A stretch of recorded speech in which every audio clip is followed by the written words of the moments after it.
welcome to the 411th episode of the Random Podcast from Heck. I don't know why I said that so slow. My name is Tony, and this is the podcast about random things in the world of entertainment, which includes movies, TV shows, and comic books. Big shout out to Andrew Loken. He is a big supporter of the show. You can be a supporter by going to patreon.com/gmanfromheck. Any amount you commit to will be awesome.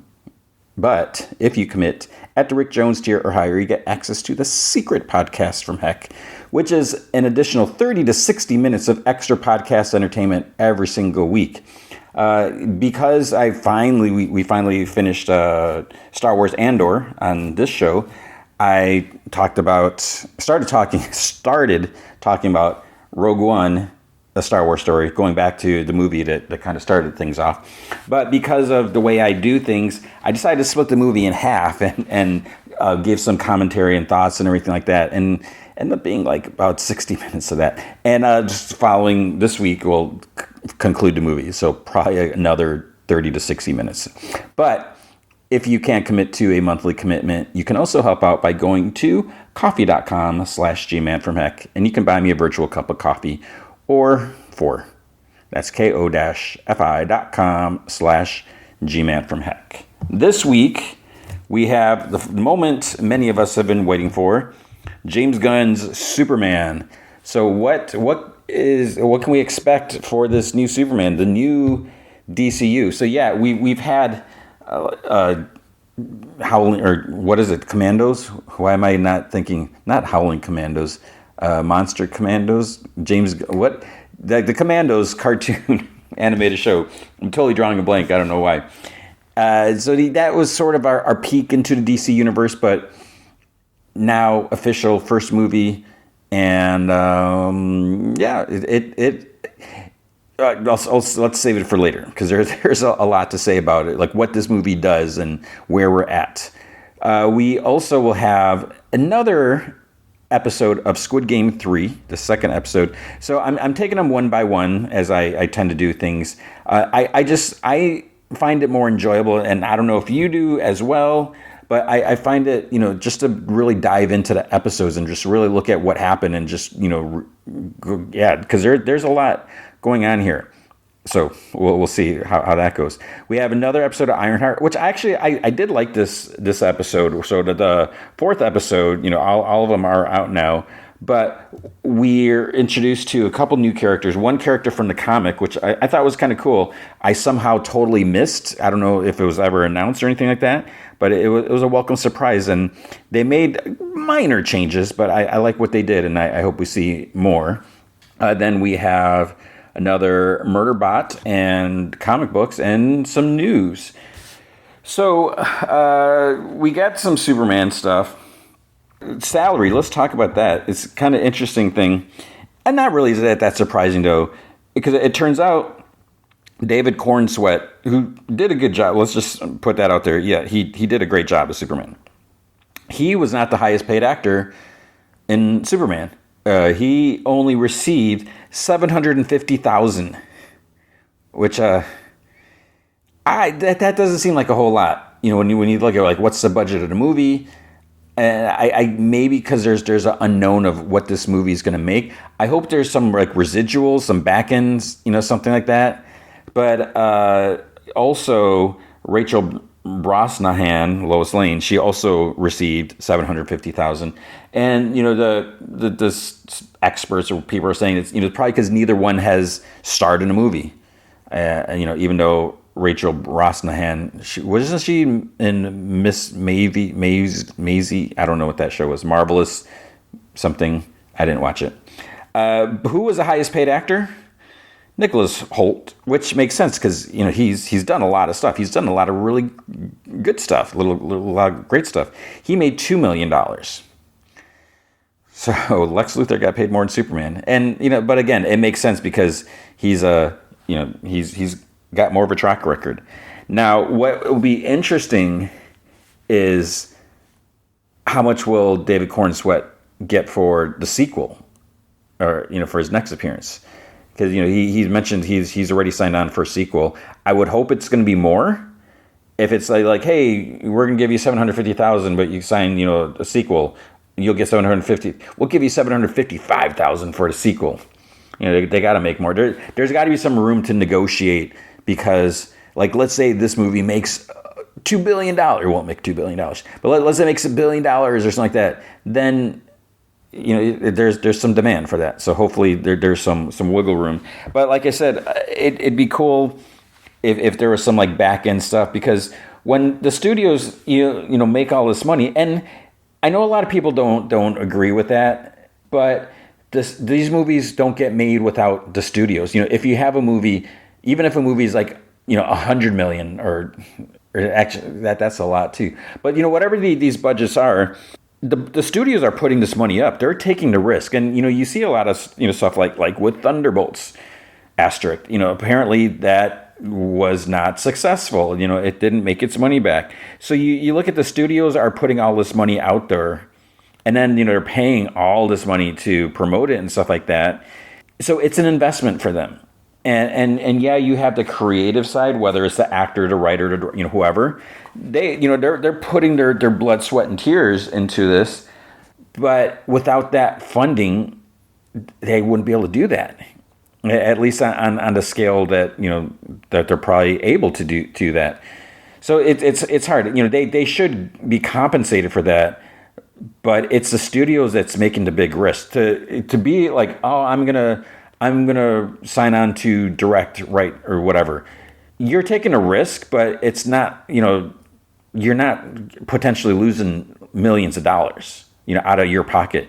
You're going to get paid to write that script, to direct the movie or whatever, regardless what the how the movie does. You'll have your set salary, but you should get more if it does well. So it's tough, because if a movie does make $1 billion, then yeah, the studio exec, whoever, but even that, it's like who actually, it's not like the CEO or whoever, they just signed, they're just like, yep, let's do this. But then, they get the party and celebrate in the conference room. I don't know how it works. So we'll have to see about that. But speaking of sequel, apparently, I don't know if it was a Variety thing, but it was like one of those multiple promotional things where the actors are asked different questions. Because I think Variety did like a Google's most asked questions or something like that, and I guess David Cornsweet was asked if he had to choose, would he do a Star Wars movie or a sequel to Superman? And he actually chose a Star Wars sequel. He wants to be like a Jedi Knight. And Nicholas Hoult, I guess, was like surprised. He's like, what? But David Cornsweet's like, well, I'm already signed on for a sequel, and that's already set. But with Star Wars, there's room for negotiation and stuff like that. Let's get him in a movie, or why not? If he's willing to do it, I say let's do this. Also with Superman, apparently this is not official, but James Gunn is considering some TV spin-offs, because I think they said they want to do like 2 movies and like 2 TV shows a year. So we'll have to see where that's, because we have Lanterns, but Lanterns is going to come out till next year. But they're looking at possibly doing a Mr. Terrific TV show, and I agree with that, because with Mr. Terrific, I do wonder, most of us, we know who Mr. Terrific is, and while I feel like I know a lot about him, I'll admit I don't know everything about him, but when you see him in a movie, he does a lot, and he's really cool, but it's like, we don't know, the average person may not know his backstory. So it could be interesting to give him his own show, delve into that a little bit, like who is he, why is he, the way he is, and like the emotion part, whatever. So that could be cool. The other thing is a Jimmy Olsen spinoff. Depending how you want. If you want to do it like to Superman's pal Jimmy Olsen, have some wacky event, I'm totally down for that. Turn him into a giant turtle. Just let's do some crazy things. But otherwise, we'll see. More on Jimmy Olsen later. Also with Warner Brothers, apparently, I hadn't heard this before. I don't think I had. But this was according to Wall Street Journal. They said that, back after Justice League, they tried getting Kevin Feige to switch over from Marvel to DC. Like, hey, do you want to run DC, whatever? And apparently, obviously he said, nah. He's like, I'm in good here. So that's, I mean, it's probably for the best, because as much as I personally love the Marvel movies, I don't think we need the same thing at DC. And I'm sure other people are going to agree with me, because there's all the people that are hating on the Marvel movies. But I think it's good to have we don't just need everything to be the same. That's one of the concerns maybe that people have, is how Disney owns Star Wars, they own Marvel, they own what Disney, they it's like, so they kind of have their finger on or their fingerprints on everything, and so there's going to be some similarities, even though they're different studios in that. So I think it's probably for the best, and we'll see how, we're off. Like I said, we're off to a good start with the DC universe. So let's see, what's going to happen from here. With Sony, there's a rumor. There's nothing official here. There may be an animated Venom movie. I mean, do we need one? It could be interesting. I just feel like with the 3 movies, which I didn't love, they were fine. But it's like, do we need? I mean, I guess it's a matter of Sony, because they know they can't make Morbius, and even Craven. Those movies didn't work, so now they're like, well, what will work? Venom was successful for them, but they're looking at making like an R-rated movie, and like Seth Rogen, possibly again, this is all rumors, that he could be involved, and the media thing is like, Seth Rogen, he's the comedian guy. Or didn't he do Sausage Party? Because I saw there's like another Sausage Party. I haven't seen any of the Sausage Party movies. But we have to keep in mind, Seth Rogen has done a lot of comic stuff. He's responsible for, or has a hand in like The Boys and Invincible, and I'm trying to remember if it's Walking Dead or what's the other one with the Arseface? You know what I'm talking about. So he's done a lot. So say what you will about Seth Rogen as a comedian, but he's way beyond that stuff. So we'll see. Speaking of Spider-Man, was I? No. Tom Holland has I feel like this is, I don't know if this is being skewed a little bit, like it's trying to like stir some stuff, but he said that. Well, like the article, the headline said something like that, because it's Tom Holland talking about working on the Odyssey, and I think the article that said something like Tom Holland's experience on the Odyssey was better than Spider-Man or something like that. Yeah, that's kind of what he said, but not exactly, because what he said, that the Odyssey has been the job of a lifetime, and he's like, without a doubt, he says like the best experience that he's had on a film set. But he said it's been exciting and different. So I feel like there's just excitement where it is doing something else, and it's on a grander scale. And he also, it sounds like there's a lot of just excitement, because he talked about like working with Christopher Nolan and just like learning from him. And he also talks about like working with like some of his heroes, like Matt Damon and Anne Hathaway, and just getting to know them and learning from them and just everything like that. So I think a lot of it might just be just the excitement of, it's such a huge cast, when you look at the Christopher Nolan movies and just all these like major, like high tier, veteran actors and everything like that, and getting to be part of that. So of course he's going to be excited by that. So is it the best? Now, when you say the best experience, he's saying that because he's kind of like, fanboying out a little bit, or is it just a tighter run ship, better than anything else? It's hard to say. But if I was like, hey man, you're about to do another Spider-Man movie and you're saying that you hate doing these, why are we paying you for this? And yeah, we want him to be Spider-Man, but I'm sure there's so many people would be like, hey, I'll take over, just recast. So I hope I don't know. It seems like it seems like a weird thing to say, and the way it's worded, and I don't know if it's just being taken out of context. Because, it'd be like, if I said, oh, teaching at my current job is way better than, the best teaching thing I've ever done, then what about like the other school that I was at for like, a decade? And I was basically saying that sucked. It's like, no, that's not true. It's just different things. So I don't know. And it was like, what is Zendaya think? It's like, was she in the Odyssey? Everyone's like in the Odyssey, right? But his co-stars and everything, they're like, what? You hated working with me? It wasn't a good experience for you? So I don't know. And I'm still kind of baffled with the Odyssey. I've never read the Odyssey. I've read. I think I may have read like snippets of it. I'm trying to remember if like in high school it was like in my like class literature book where they would have like parts of of the book, because like I read parts of Beowulf. I didn't read the whole thing, but there is like a shortened whatever in this one literature book I had. It was kind of weird when you think about like how doing stuff like that.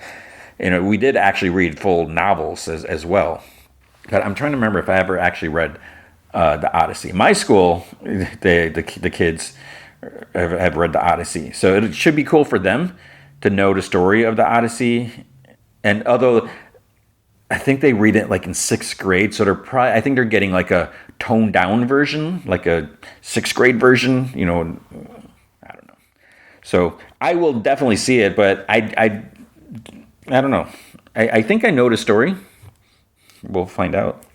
You also probably know. Actually, I don't know the story of Daredevil Born Again Season 2. Not sure what they're really going with, and a lot of times I feel like I miss things.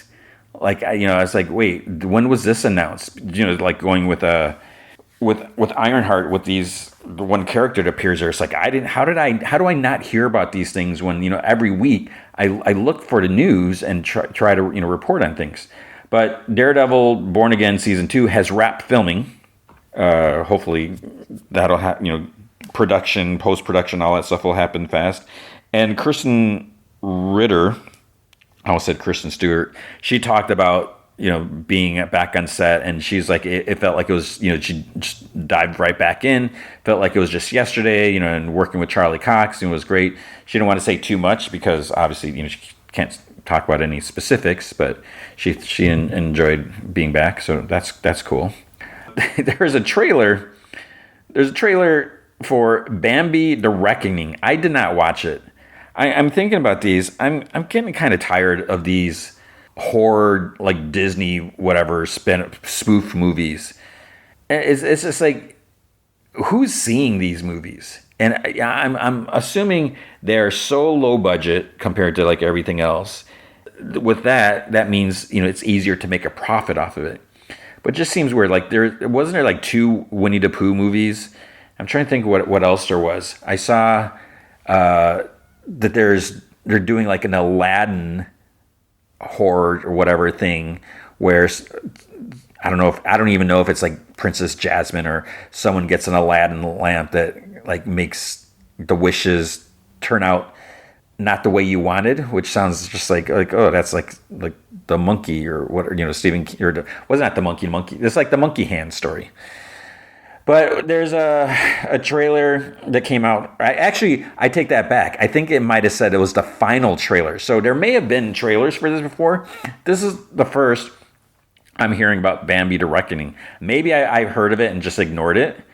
All I know is a mutated deer seeks revenge against motorists who killed its mother. I was like, come on, really? And kill its mother. If it's one thing if it's going after the hunter that killed its mother, but it's going after more motorists. So what, did its mom run across the road and accidentally get killed? Is that the motorist's fault? And you can say, yeah, because humankind, they're building roads and stuff where it used to be nature, and the animals are losing their environment, so it's not their fault. But at the same time, the animals should be looking both ways before they cross the road.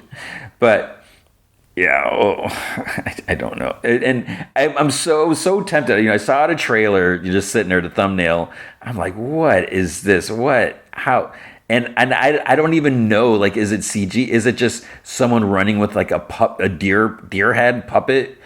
I'm so curious, but not enough. It's like, I don't want to watch it. I don't want to like give that video, that trailer one more view. because I think I'm so against these ideas. I don't know.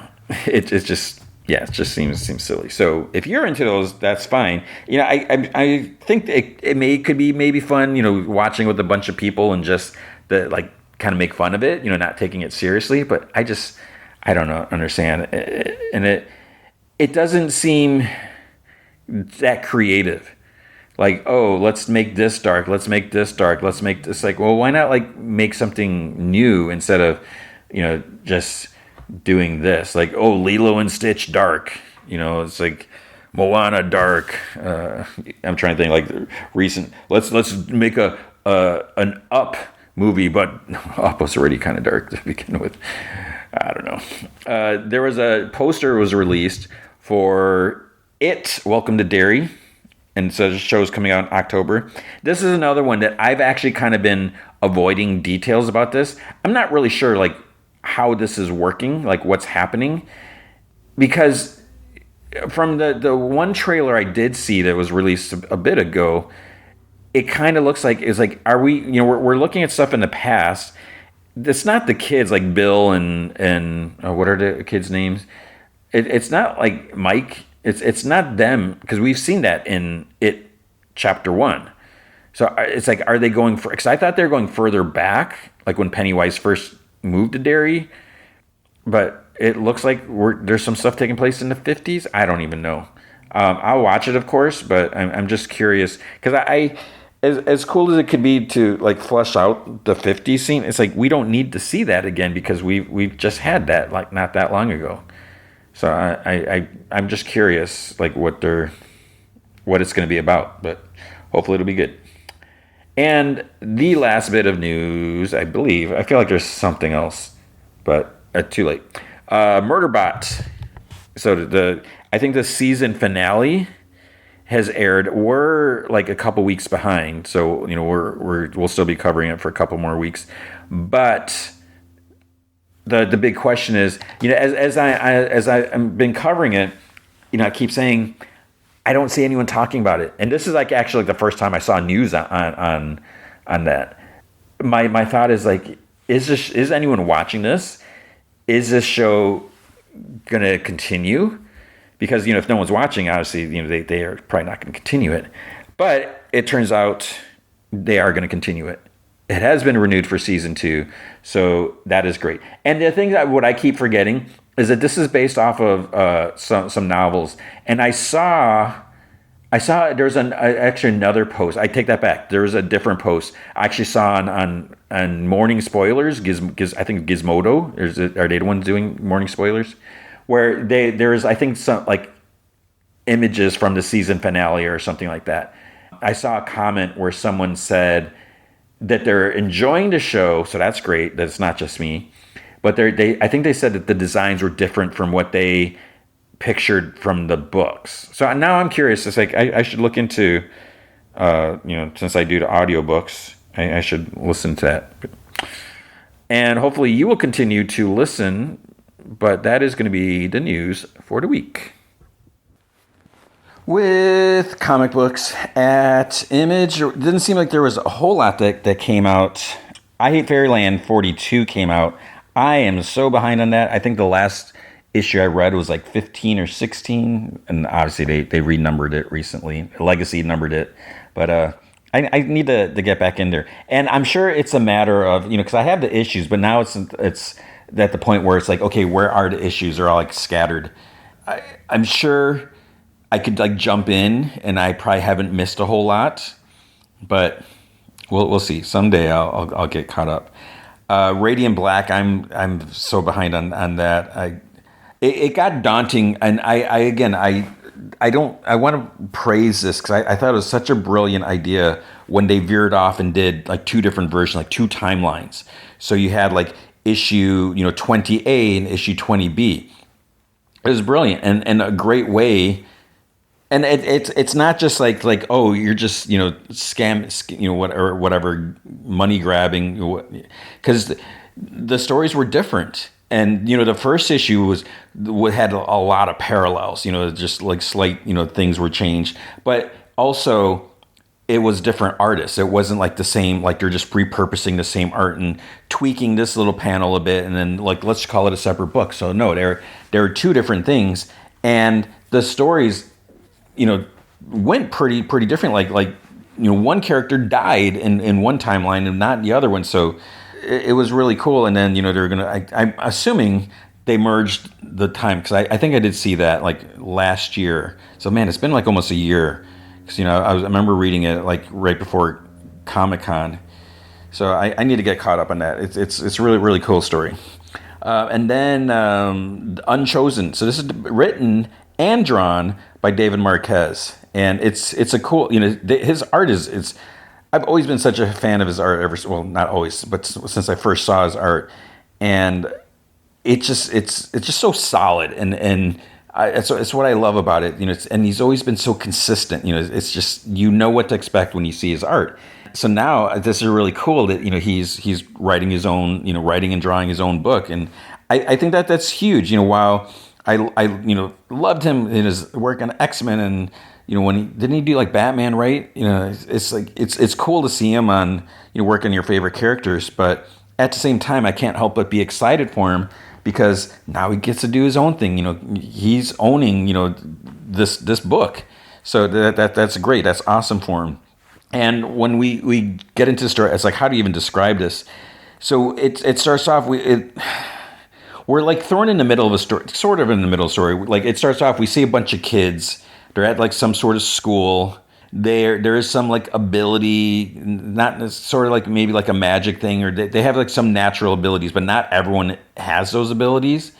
So we're getting like a feel for that, and obviously you got like some hard personalities with some of the kids. You got to have that, but the main character, there's a story. There's something to her story, because then it flashes back when like before she arrived at this place, and seeing like what is going on and what is and that's what we're going to find out, what her backstory is, like who's after her, like what's going on, and there's also the bigger question, like what does the rest of the world look like?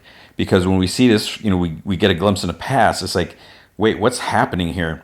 So it's kind of exciting because there's just so much unknown, and I always enjoy.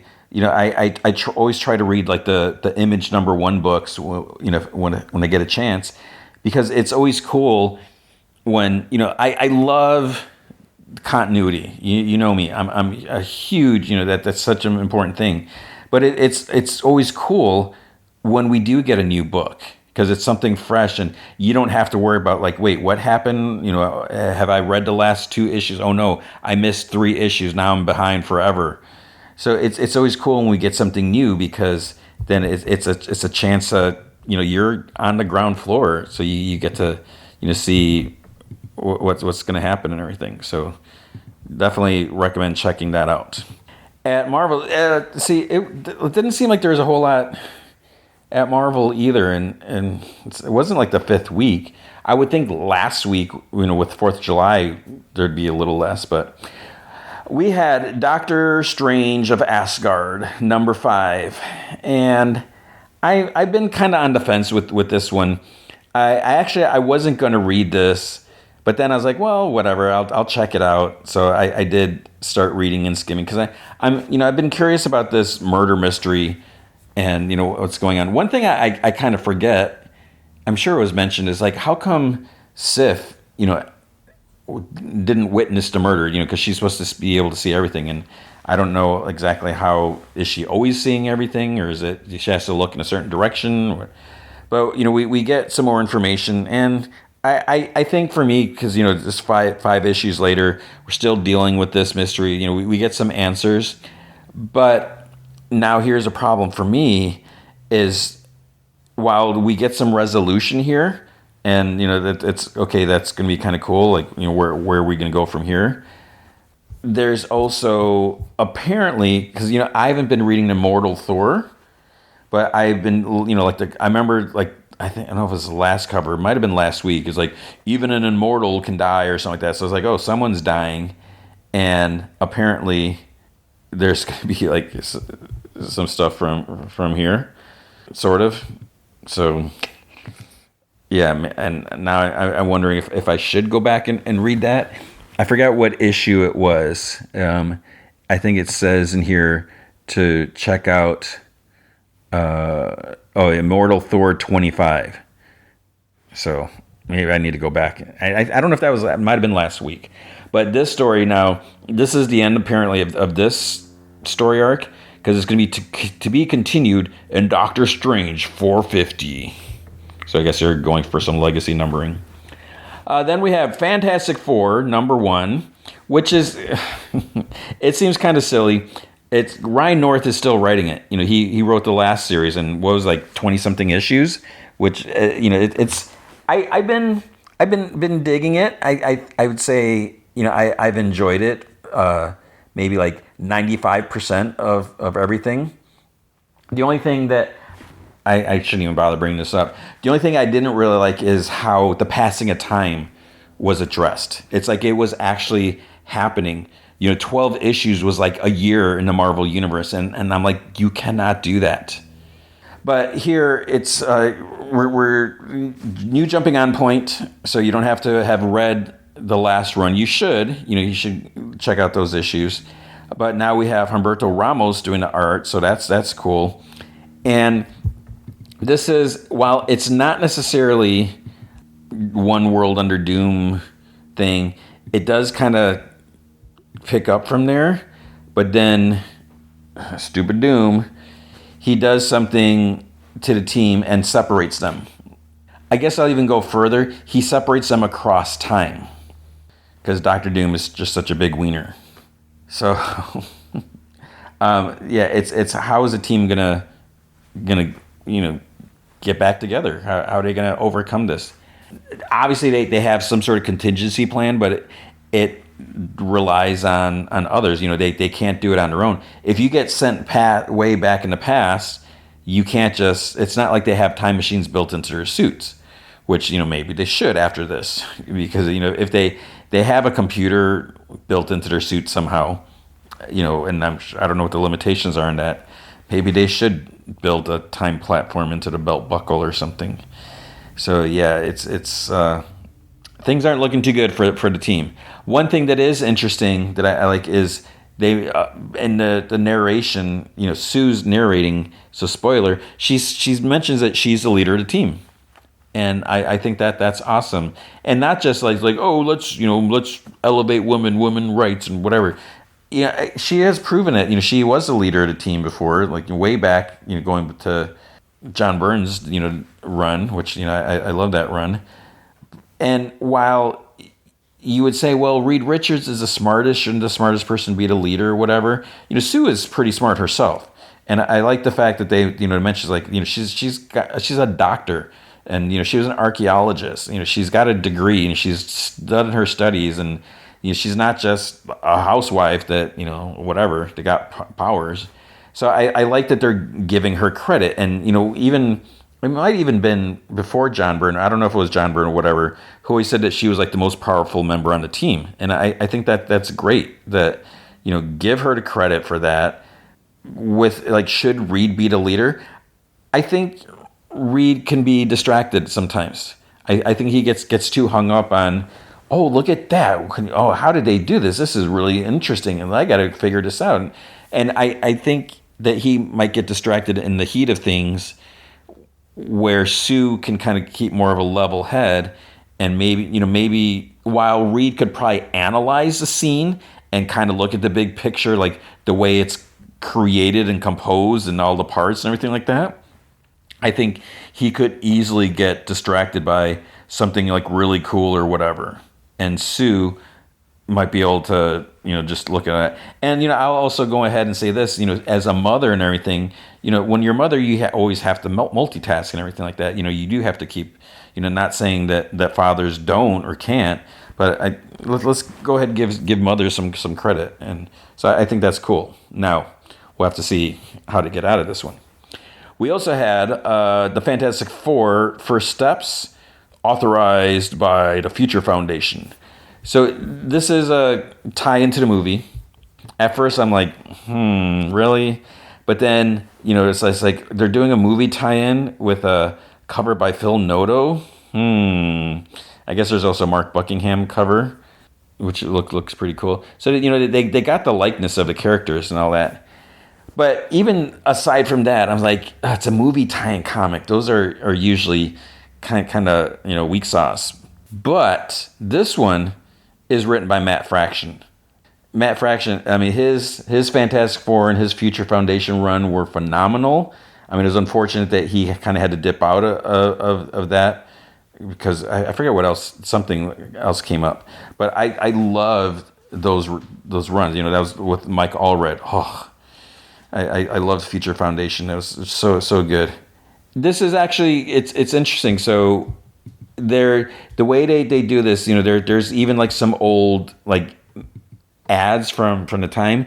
We do get like the origin. We get to see it since we're not going to see the origin in the movie. So it's brilliant. Let's go ahead and put this origin here. It would be even a bigger, more brilliant if you could somehow get this comic book into movie theaters. And I tried doing that when I was working at movie theater, when I was a teen, trying to do some cross promotion with the movie theater.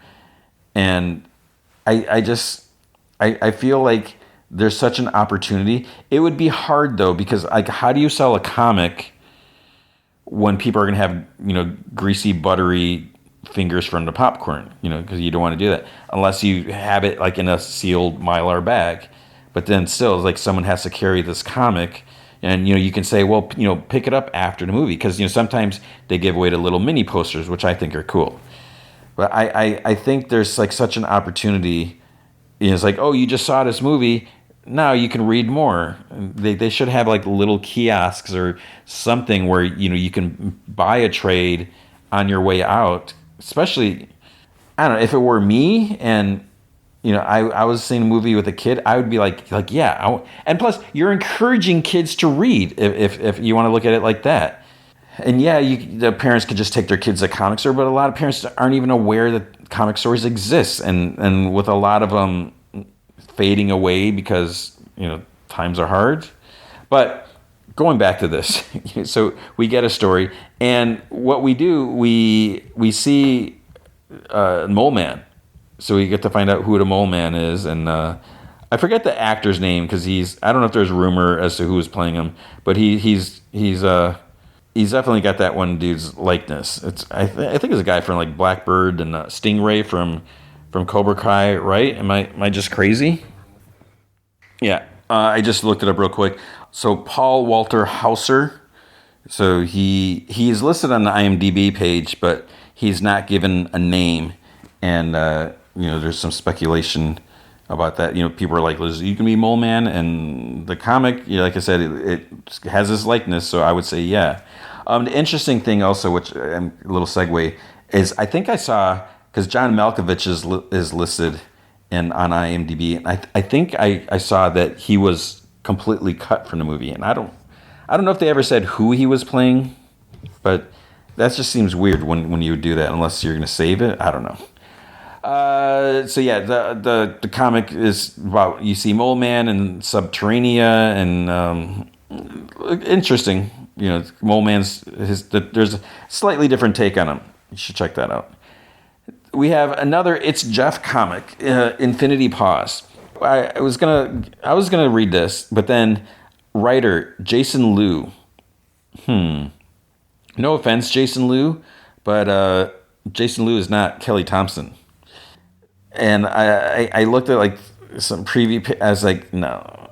When I saw that first page, I was like, I can't read. I'm not going to read this. I love Jeff, but yeah, I'm not going to read that. Laura Kinney, Wolverine. So this is where things are getting a little weird. And I know it's silly. I know it's ridiculous. But when I look at it, I was like, wait, Laura's here, but she's also in Deadpool, or Wolverine's in Deadpool. And she's also in Thunderbolts. So it's like, how can she be everywhere? And I know that's silly because we used to have Wolverine everywhere. And there's still, I'm going to talk about Wolverine in a little bit. So this one is like, all right, she's, I don't know where this fits in. It doesn't matter. It's the story. But we have a return to that character, Haymaker. which I wasn't super crazy about the character. I didn't really care so much, but we do have some people are trying to do like a mutant, not a mutant haven, but a way to help mutants. And of course, there's people who are against that, and some people wanting to use mutants for the mutant growth hormones. And so it was it's an important story in those regards. But other than that, it was just like, okay, one and done. And now here's me being a hypocrite because I complain when story arcs are too long, but this one was just like, okay, that's it, boom. I don't know what's the magic number that would make it good, because it was too much. Magic number 7. I want to read this series because I really like Ileana, and I'd love to see more adventures with her. So I was like, well, I wasn't crazy about the first story arc and the character. I'll go ahead and check this out. And, when I get to the credits page, the first thing, it's like Beneath the Veil. I was like, cool. It doesn't say part 1 or part 7 or something like that. But then I was like, it's like, oh, that kid, Cal Isaacs.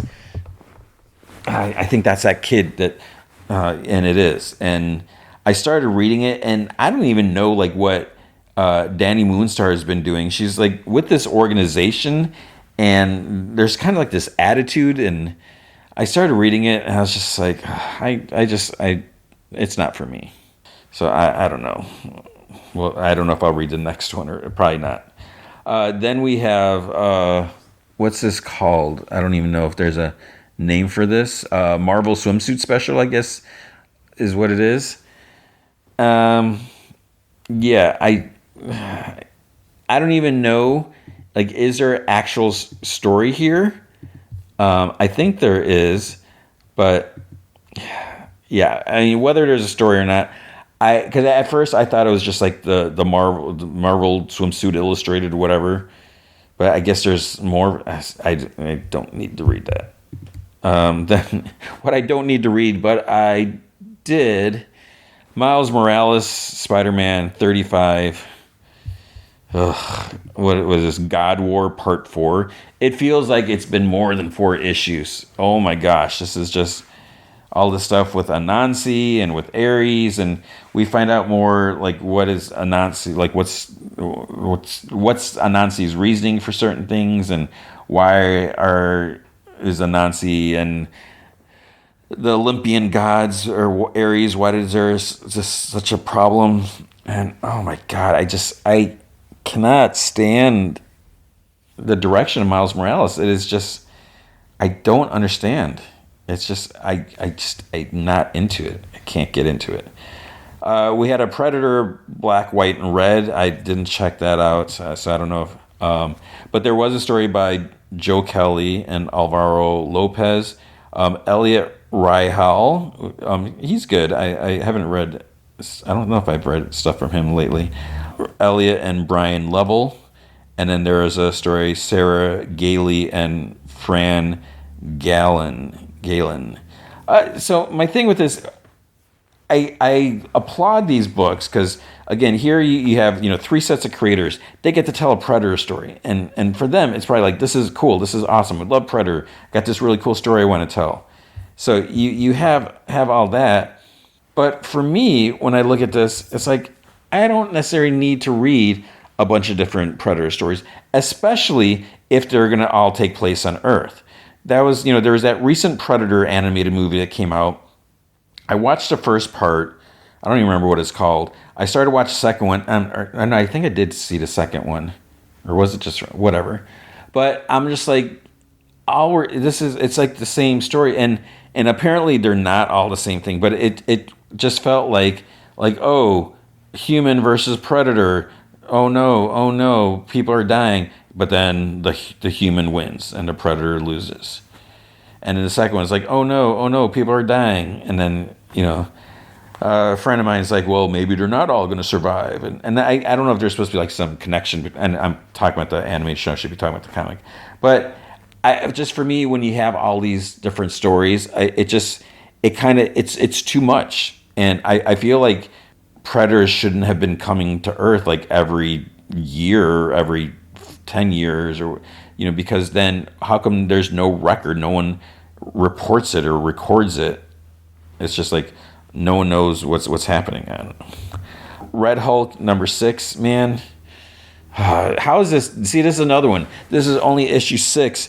It feels like it's been way longer because this is like one world under Doom. Oh my gosh, I'm so ready for Doom just to go away. And as I said before, I used to really like Doctor Doom. I thought he was like a cool character, cool villain.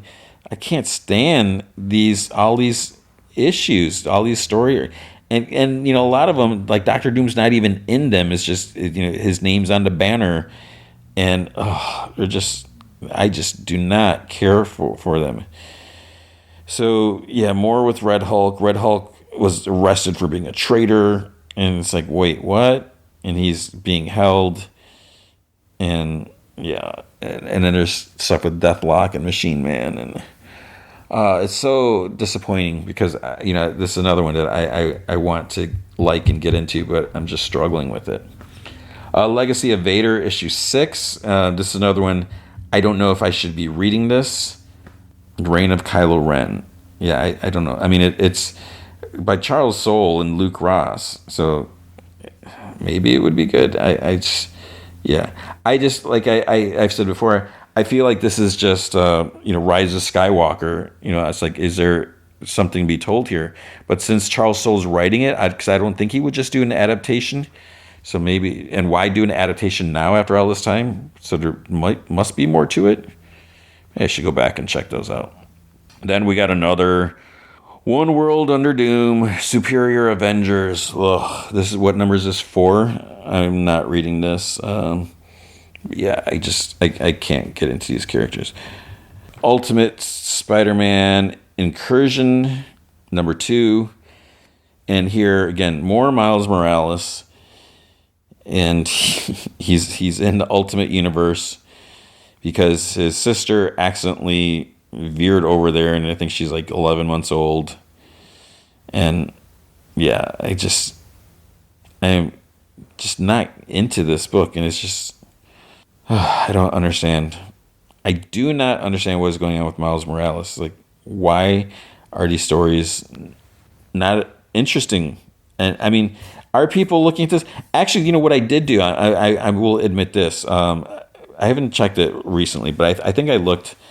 I think it might have been like Thursday. I don't think it was Wednesday. It was Wednesday or Thursday, where I went to comicbookroundup.com. So I mentioned that website before, and I think it's a really cool site. I'm so glad it exists because it's a way for you to see, because if you are reading reviews, it's good if you're following like one outlet, if you know your reviewers, because I always said when I was reading comics, like, what I like, what I don't like. So if I say this is not good, it just means that I don't like it. It doesn't mean that you won't like it. Or if I say this is good, and if you like what I like, then you'll probably think this is good, or and so forth.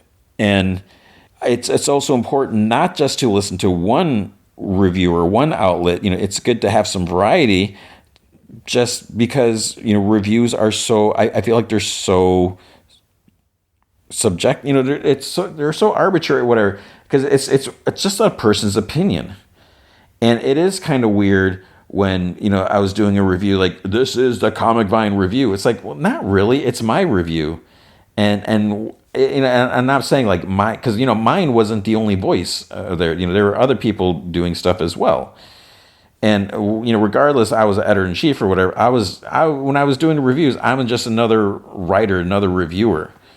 It's weird when one person does it, that's supposed to be like the outlet's view, but it's not like we're sitting down and forming a cohesive joint opinion. Whatever. I do feel it's important. If you are serious, if you do look at like comic book reviews, you should check this out to see what other people are doing. And one of the things that I notice now, it's like there's not that, like, so many people reviewing. It's like I haven't heard of these outlets before, and because I'm just out of the loop, I guess. And the other thing that I found really interesting, And this is, I maybe I looked too early, but there weren't a lot of reviews like from the critics, and a lot of them were very favorable. So that's the other thing where you have to be careful with. Now, with Comic Vine, we had a lot of like 4s and 5s out of 5 because we weren't reviewing everything. We were mainly reviewing the stuff that we liked. So of course, there's going to be higher ratings because we're not going to take a garbage book and it's like, oh, this book stunk, 1 star.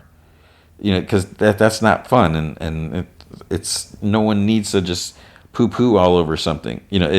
If we're not reviewing it at all, there's probably there's a possibility that we just don't like it, or maybe we just missed it. So when I looked the other day, I was like, wow, man, how are these books have such high ratings? And there's even like some of the Marvel, like I think this book had high reviews. I'm like, really? And there's like Supergirl, which was okay, was pretty good, but there's a lot of stuff that I'm like, I look at like Red Hulk, it's like I'm really not liking that. Is it just me? Is Ultimate Miles Morales? Is it just me? And when I look at these, I was like, how are these such high ratings? And then I looked, it's just a couple outlets, so it could be someone's just really excited, and that's awesome.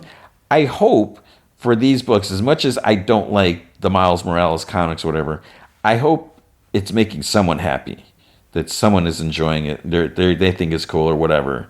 Because it doesn't have to be just for me. It'd be great if I could enjoy it, but it doesn't have to be just me. Yeah, just be aware of whose reviews you're looking at. But this one, yeah, it's just I don't really care for it. X-Men, what is this? Just X-Men? No, Uncanny X-Men, number 17, maybe. I don't know why I'm just totally blanking. I'm getting too comfortable sitting here. This is Gail Simone, and then Luciano Velcio does the art. Yeah, it's an interesting idea, and my one problem is I'm not a fan of these young kid mutants. It's important to have them. We got to bring in new characters, and it's good to have young characters, for younger readers and all that. But also, we have so many X-Men, so many mutant characters that aren't being used. So it's kind of a shame that, it's like, let's create more, whatever.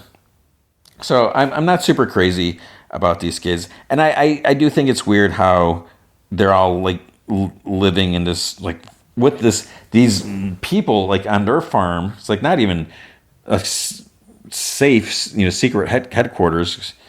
But we have, Rogue and Gambit and Jubilee and Wolverine and Nightcrawler hanging out here with these kids. And this is where it's weird. This is what I was going to mention before. How Wolverine's just kind of like hanging out here. But it's like, wait, how's Wolverine just hanging out here when he's like everywhere else? And I know, that's the ongoing joke, how Wolverine, like one of his mutant abilities is he can appear in like 8 books every week. But if he's on this like farm in Louisiana or whatever, and then he has to go to some other country to appear in Deadpool or be in this book or in his book and everything, how is he getting around? Because they don't have a teleporter anymore. It's not like Gateway's hanging out, like sitting on a mountainside in the backyard. So he needs to get in a car, in a motorcycle, whatever, drive to an airport, and then from the airport get to wherever he's going. They don't have necessarily jets and stuff. So it's weird seeing Wolverine just hanging out here when he's like doing so many other stuff, and it's distracting. I know we don't need to worry about that.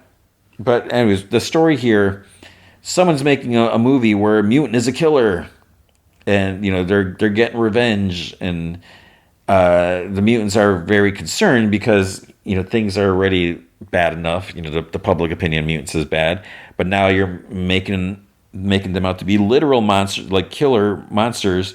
slasher movies, whatever, with them. So, yeah, it was it's like I said, it's an interesting idea. I didn't really care for it so much.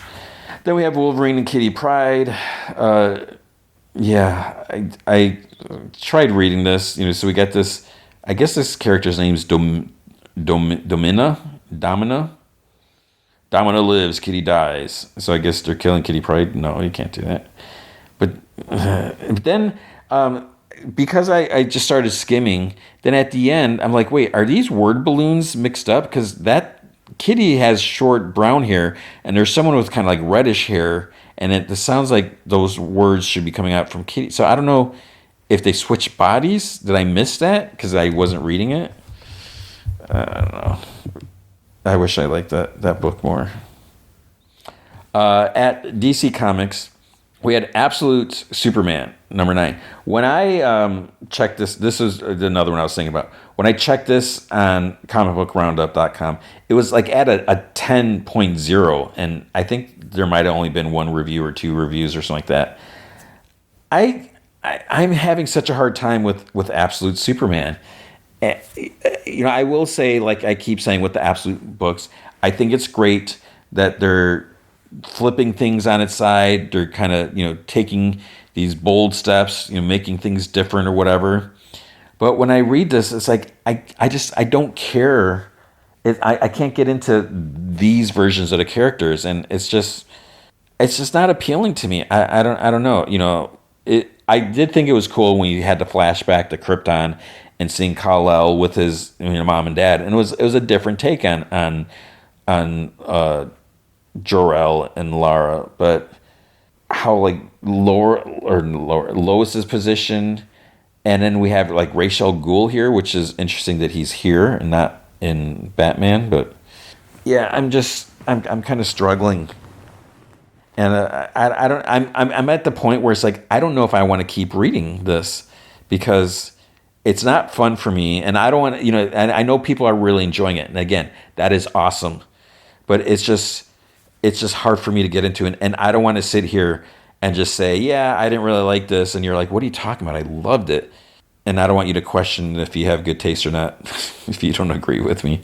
But it's just, I don't know. I mean, I feel like I should be reading it, but it's just, yeah.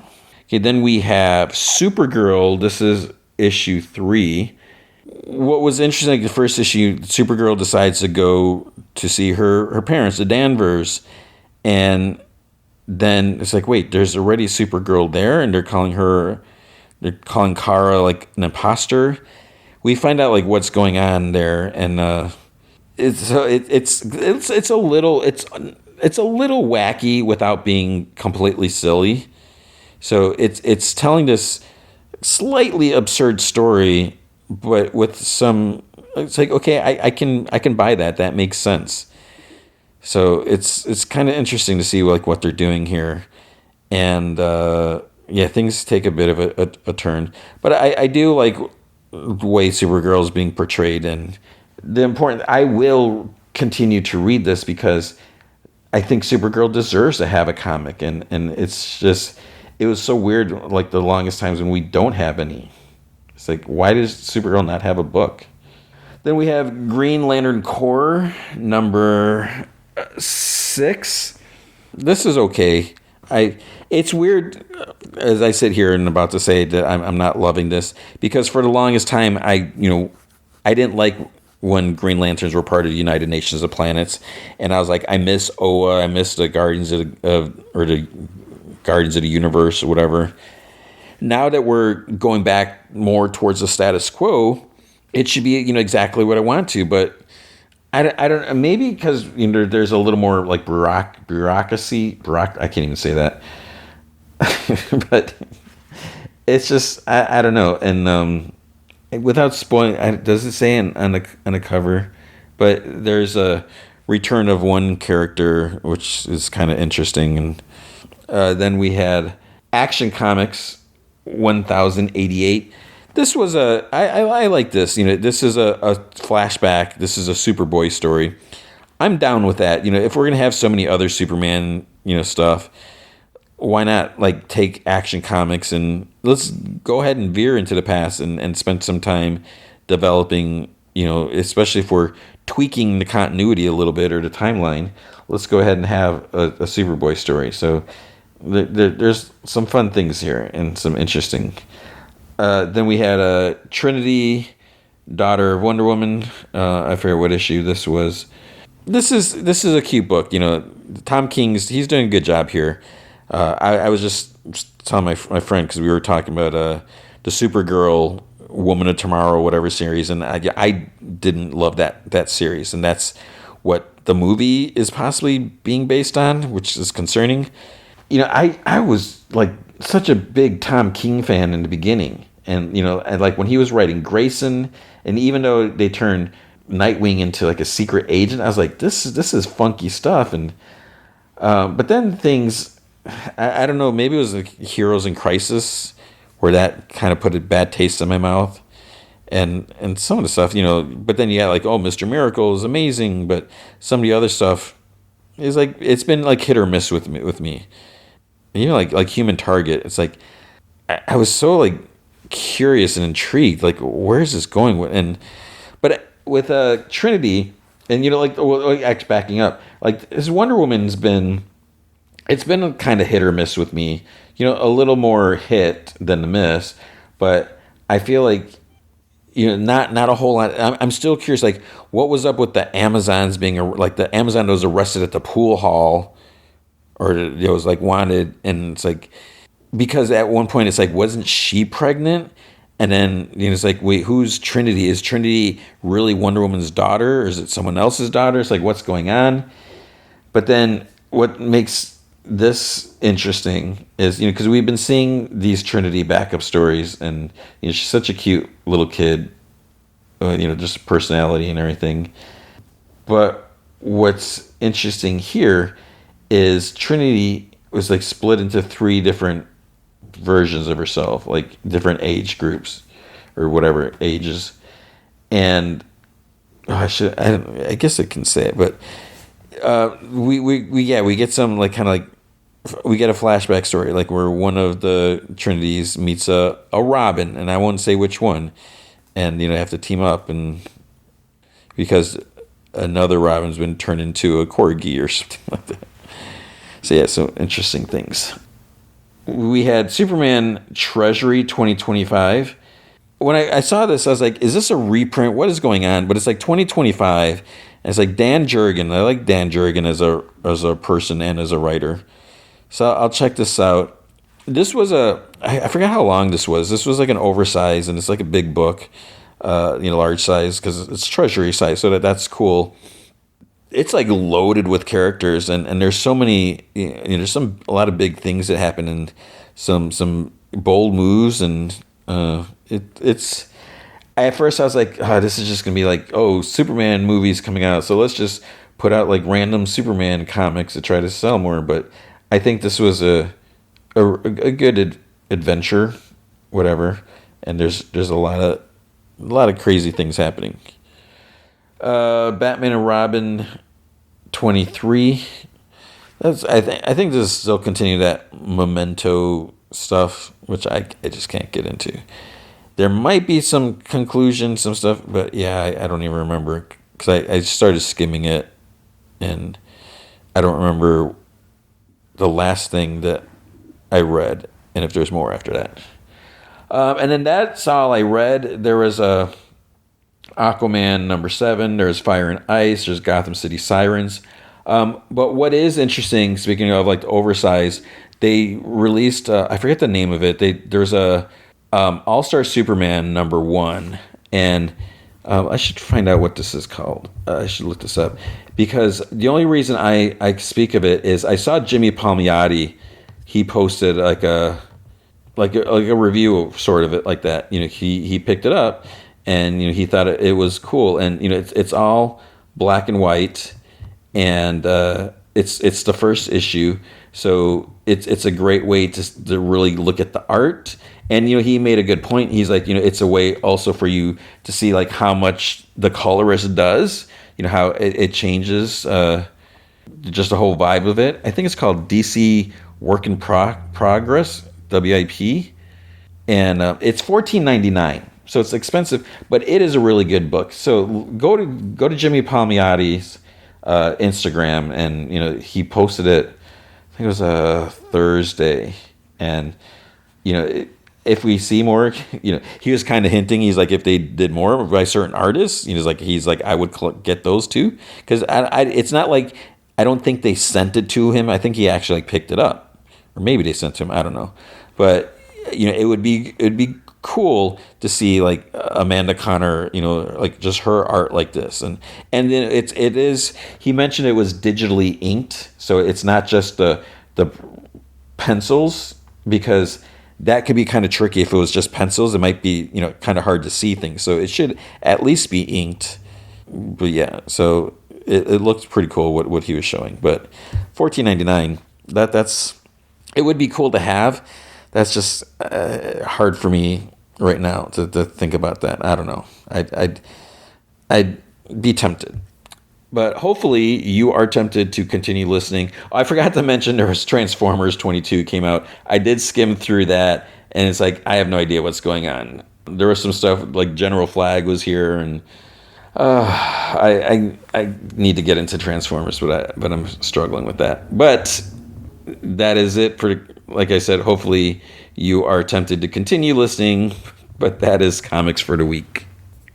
All right, then let's go to, I guess we'll start with Murderbot. Murderbot Season 1, Episode 8, Foreign Object. So this, it's interesting.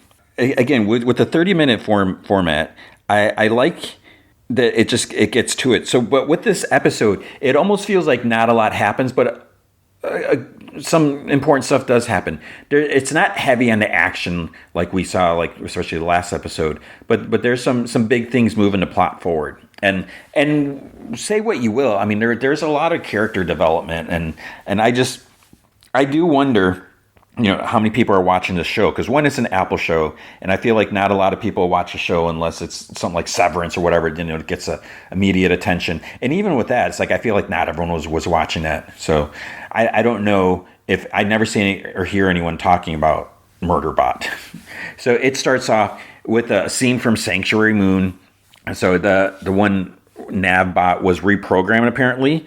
And Clark Gregg's character says, if the memory wipe wasn't 100% successful, how could this unit be standing here, piloting the ship, just days after having killed its lover? So wait, lover? Killed? We flashback to her standing in front of John Cho. She swats her arm, chops his head off. There's blood splurting out. And we see the severed John Cho head staring up at her. So I guess no more John Cho in this show. And then this other dude, I forget his name. He's like, respectfully, sir, I think it's unwise to depend on the behavior of a reconditioned unit. And Clark Gregg, he goes up to the bot. He's like, Nav7, I would like you to decapitate me. And she's like, I cannot comply, Captain. I am unable to take action that may endanger the life of this crew. And then Clark Gregg's character is like, let that be a lesson to all the rest of you. A construct is nothing but a machine. A malfunctioning machine makes mistakes. A properly functioning machine does as it's told. And he's like, take us through the wormhole, Nav7. And then the guy's like, but sir, is it wise? He's like, wise? Perhaps not. Bold? I dare say yes. And boldness is all. Isn't that something our former captain used to say, Navbot? And she's like, sir, I do not have any memory of the previous captain of this vessel. But he said that because he was just trying to further make the point, because she doesn't even remember the other guy.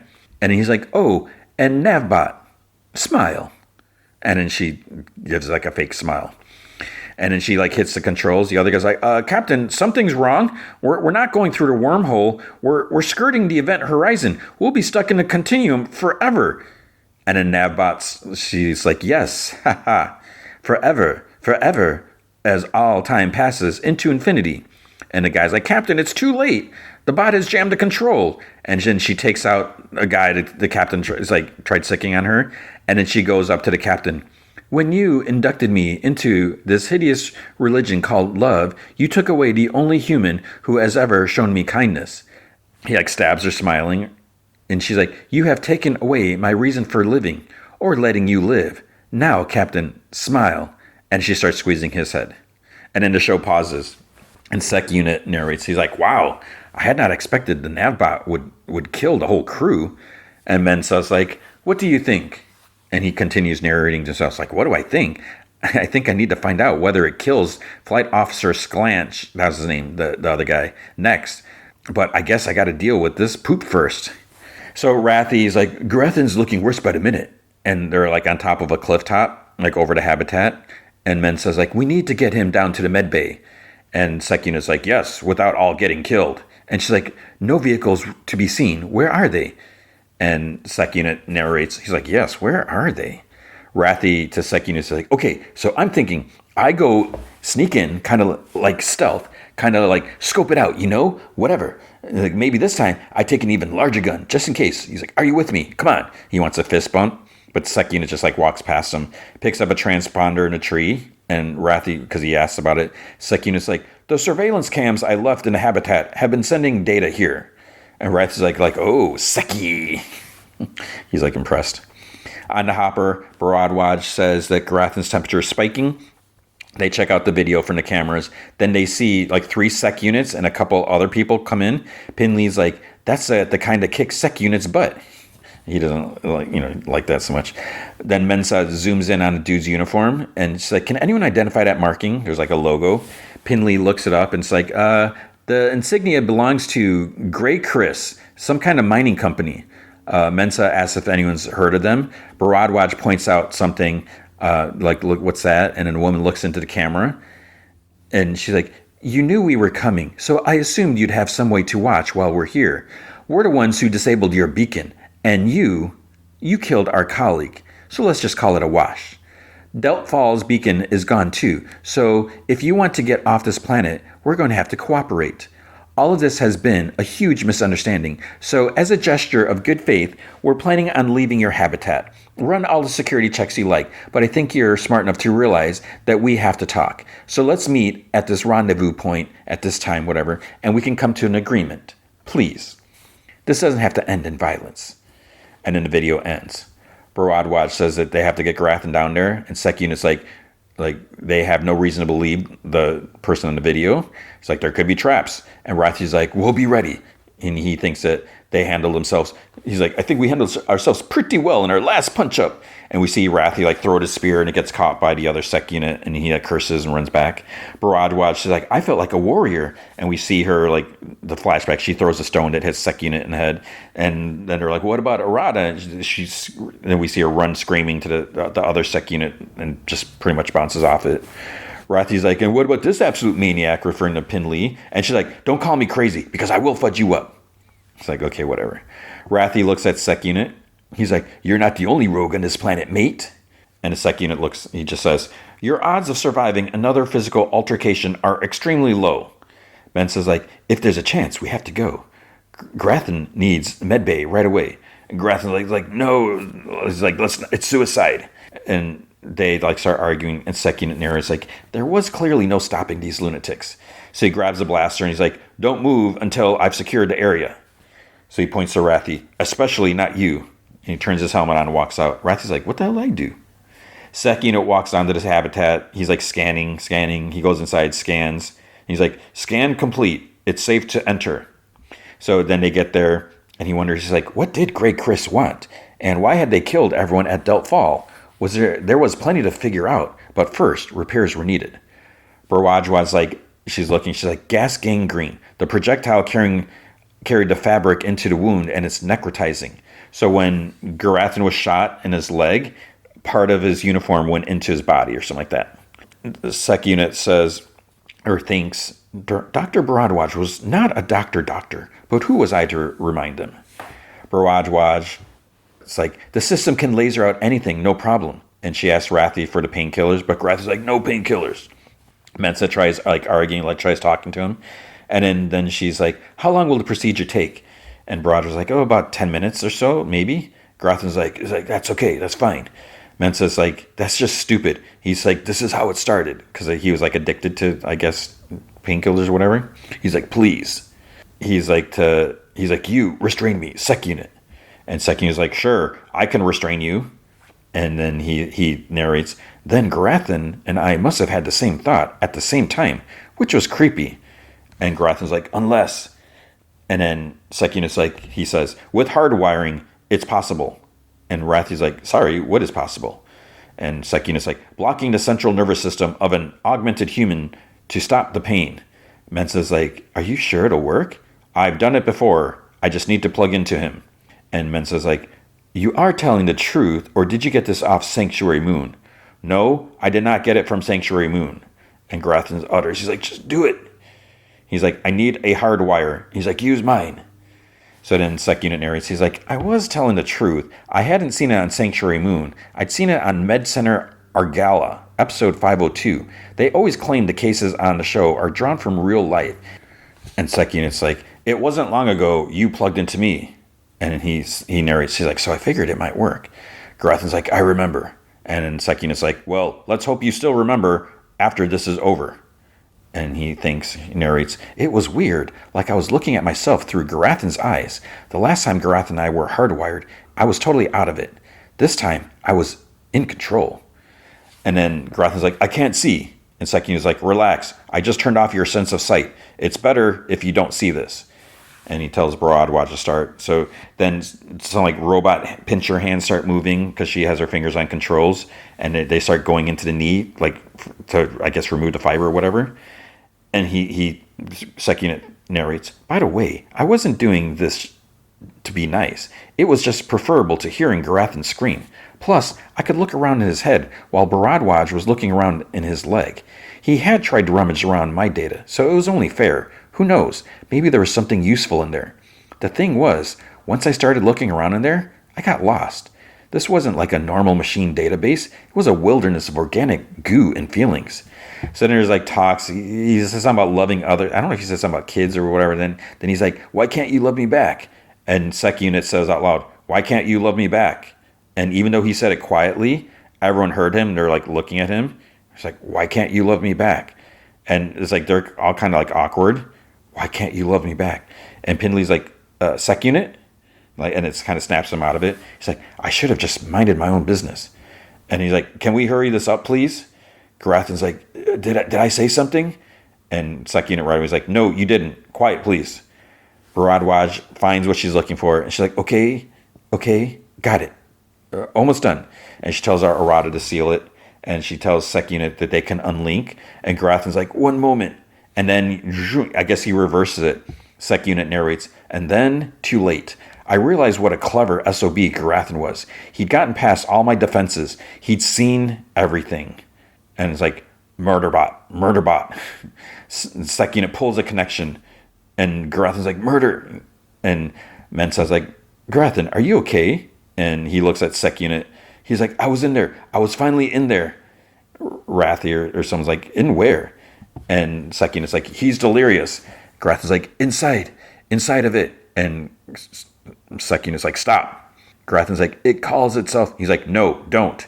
It calls itself, don't. It calls itself Murderbot. Rathi's like, Murderbot? And Sec Unit's like, that was private. Arata's like, I'm sorry, why does it call itself Murderbot? Garathan's like, because it murdered 57 members of a mining expedition that it was assigned to protect. And so that was like that video clip, maybe? And Sec Unit's like, that's not true. Mensa's like, it's not true that you murdered all those miners? And Sec Unit's like, no, it's not true that's why I call myself Murderbot. And Rathi's like, you killed more people than that? I have killed people in order to protect clients. That is not murder. Pindley's like, that's debatable. And he's like, it is not certain that I murdered those 57 clients. It could have been an implanted memory. Or maybe someone forced me to do it. Maybe there was a combat override module involved. I don't know. Garathan's like, maybe you're just defective. A defective unit that's just one thought away from killing everyone around you. There's a pause, and he's like, yes, maybe. He stands for a moment, like no one's saying anything. And then he turns on his helmet. He walks out, goes outside. So inside, they're like, where's he going? Mensa's like, we can't just let it leave. And Super Garathan's like, we can. He's like, we'll be safer. Arata's like, 57 people? And Pindley's like, we're just a drop in a bucket. Baradwaj's like, we'd all be dead without it, or I would at least. Garathan's like, you saw how fast it killed Libby. And Arata's like, Libibi. And he's like, yeah, I know. Arata's like, we're all going to die, right? We're all going to die anyways. Pinley's like, babe, we're not going to die. Arathi's like, not if we get Murderbot back. And Baradwaj, can you stop calling it Murderbot? It's terrifying. Arathi's like, yeah, that's what it calls itself, so I'm just being respectful. Garathan's like, good riddance. Garathan is just so annoying. And then Mensa like turns and gives him a look. And he's like, it's for the best. Mensa like closes the door to the outside. And she's like, so the question is, who or what is Grey Chris? And Wrath is like, hang on, is that it? We're just letting it go? She's like, it can do whatever it wants. And Rathi's like, yeah, but it saved our life. And she's like, it is not your pet. Now, what is Grey Chris? Baradwaj's like, well, it's another survey team, obviously. And Mensa's like, working for the company? And Baradwaj's like, no, whatever is happening here, the company wouldn't want any part of it. Rathi's like, why? The company's just criminals by a different name. Pinley's like, criminals who follow a certain set of rules. If the company can't guarantee the safety of its clients, then it can't make a profit off of them. They're about to pay a poop ton for the security bond Deltfall took out. And Garathan's like, it's true. Massacres are bad for business. Perhaps they're not corrupt enough to have killed us, but they could have taken a bribe to cover up the fact that there's another survey team here. And Mensa's like, looking for what? And Rathi's like, alien remnants? That's what? Like the ones that you came across? So when she like looked down at the crater before. And Baradwaj's like, Pinley, you said that you can't exploit them. You can't take them off planet. And Pinley's like, well, you can if you don't give a flip about interstellar law. Baradwaj says, I think it was her. She's like, Deltfall didn't find him. We did. And Mensa's like, Deltfall must have stumbled across Grey Chris's operation. And Arata's like, so they killed him? Great. What are we going to do? Rathi's like, well, we know where the alien remnants are, so that's the only reason we're still alive. Once they find out what we know, and then outside, Sec Unit says to himself, like, they were dead. So he's walking outside. He's like, without me, they had no chance of surviving. But was that my problem? There was no governor module forcing me to protect them. I wandered around aimlessly. I was screwed too. There was no way off this planet without my clients, and it was pretty clear that I revolted them. Back inside, Arata's like, this is pretty bad. We need Murderbot back. He's like, what are we going to do? Pinley's like, Arata, honey, the thruple thing. They're sort of like in their room.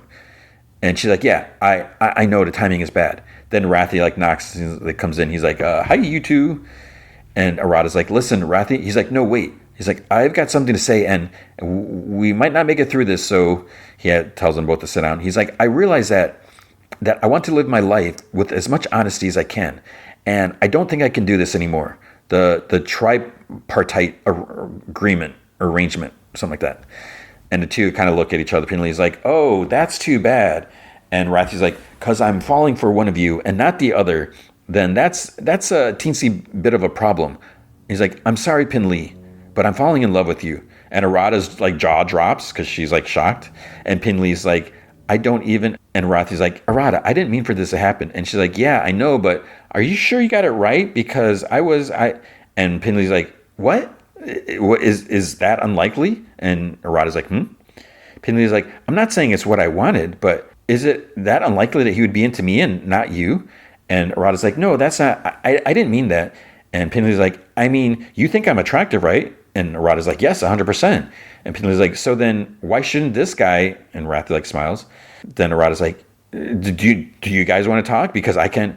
And Rathi's like, no. It's like, you talk, or we could talk, or you guys talk, and then we could talk, like a series of talks, and we could talk about this, just to keep going on. And then he's like, except for the fact that, we're probably all going to die. So they can't talk about it later. Sec Unit's still walking. He's like flipping through shows. He's like, I tried to calm myself with some of my favorite episodes, but I couldn't focus. It was like this new show, Murderbot and its selfish, ungrateful hippie clients had just taken over. And then I realized, even if they were dead, I don't have to be. I could write my own storyline. The rogue Sec Unit who betrayed its clients. At the habitats, Garathan's like, we'll gather as many supplies as possible and flee. It's a big planet. Baradwaj's like, no, they will find us again. And Mensa's like, you go, I'll meet with them and negotiate. And Baradwaj's like, Mensa, they'll torture you for information and kill you. She's like, I'm a planetary administrator. And Grafton's like, they don't care. And Mensa's like, have you a better idea? And then you hear, I have a plan. And Baradro gets startled. And then, because he was pretty loud, the music swells and he's like, I have a plan. And then Grafton's like, fudge. And that's where it ends. So, like I said, not a whole lot happens. They finally get that it calls itself Murderbot. And what I realized, like maybe 2 or 3 weeks into it, I like rewatched the trailer and someone's like Murderbot. So it's like, I was like, okay, at some point they have to find out, because he doesn't call himself Murderbot. That was like just in the first episode when he's like, my name is J56742 whatever, and he's like trying to come up with names, and he says Murderbot, and it was kind of like a joke or whatever, but he kind of went with it. So it's like he doesn't really no one calls him Murderbot. They call him security unit. And I even call him that. I stopped calling him Murderbot because I was like, no one calls him Murderbot, but now they're calling him Murderbot. So we'll have to see what happens. And so, like I said, I don't know. There's something about the show. I'm just like really intrigued. Like, what is going on? It seems like it's almost like a simple show because maybe it's a 30-minute format. It just makes it so tight and it's contained. But I'm really curious, like, where this is going to go, because I have no idea what's happening here. But I'm still digging it. All right, we've reached episode 4 of Ironheart, season 1, episode 4, Bad Magic. And just to continue, the show's not that bad. I don't know. It's weird. Let's not get into the whole racism thing again. I'm not sure why people are so. I mean, unless that's what it is. It's not the best show, but I look at it. It's a Marvel show, and we're introduced to a character here from the comics. And when I saw that, I was like, "Holy crap!" It's like I had no idea about that, and I was actually happy and surprised. They made the character a little younger than in the comics, but I thought it was really cool. And that whole scene, which we'll get to, I was like, I kind of want more of this, because it's kind of fascinating, and it all just makes sense because we're in the larger Marvel universe. And I think that's an important thing, because often the different shows, they kind of feel very like isolated. Maybe they'll throw out a name or something like that, but you don't really get a feel for the larger picture. And I feel like Ironheart is doing a good job of that, just mentioning other things like the Kree, or just referencing the fact that there's Wakanda and Shuri. And so I think they're doing a good job. I'm not super crazy about it. I still the Anthony Ramos, I think that's who it is, right? Who's playing the Hood. He does a good job. It's a different version of the Hood, because I'm not super crazy about the Hood in the comics, but I feel like the Hood that we're getting here is a little younger, and that's fine, because the Hood had to start from somewhere. But I just feel like it's not the same character, and again, it doesn't have to be.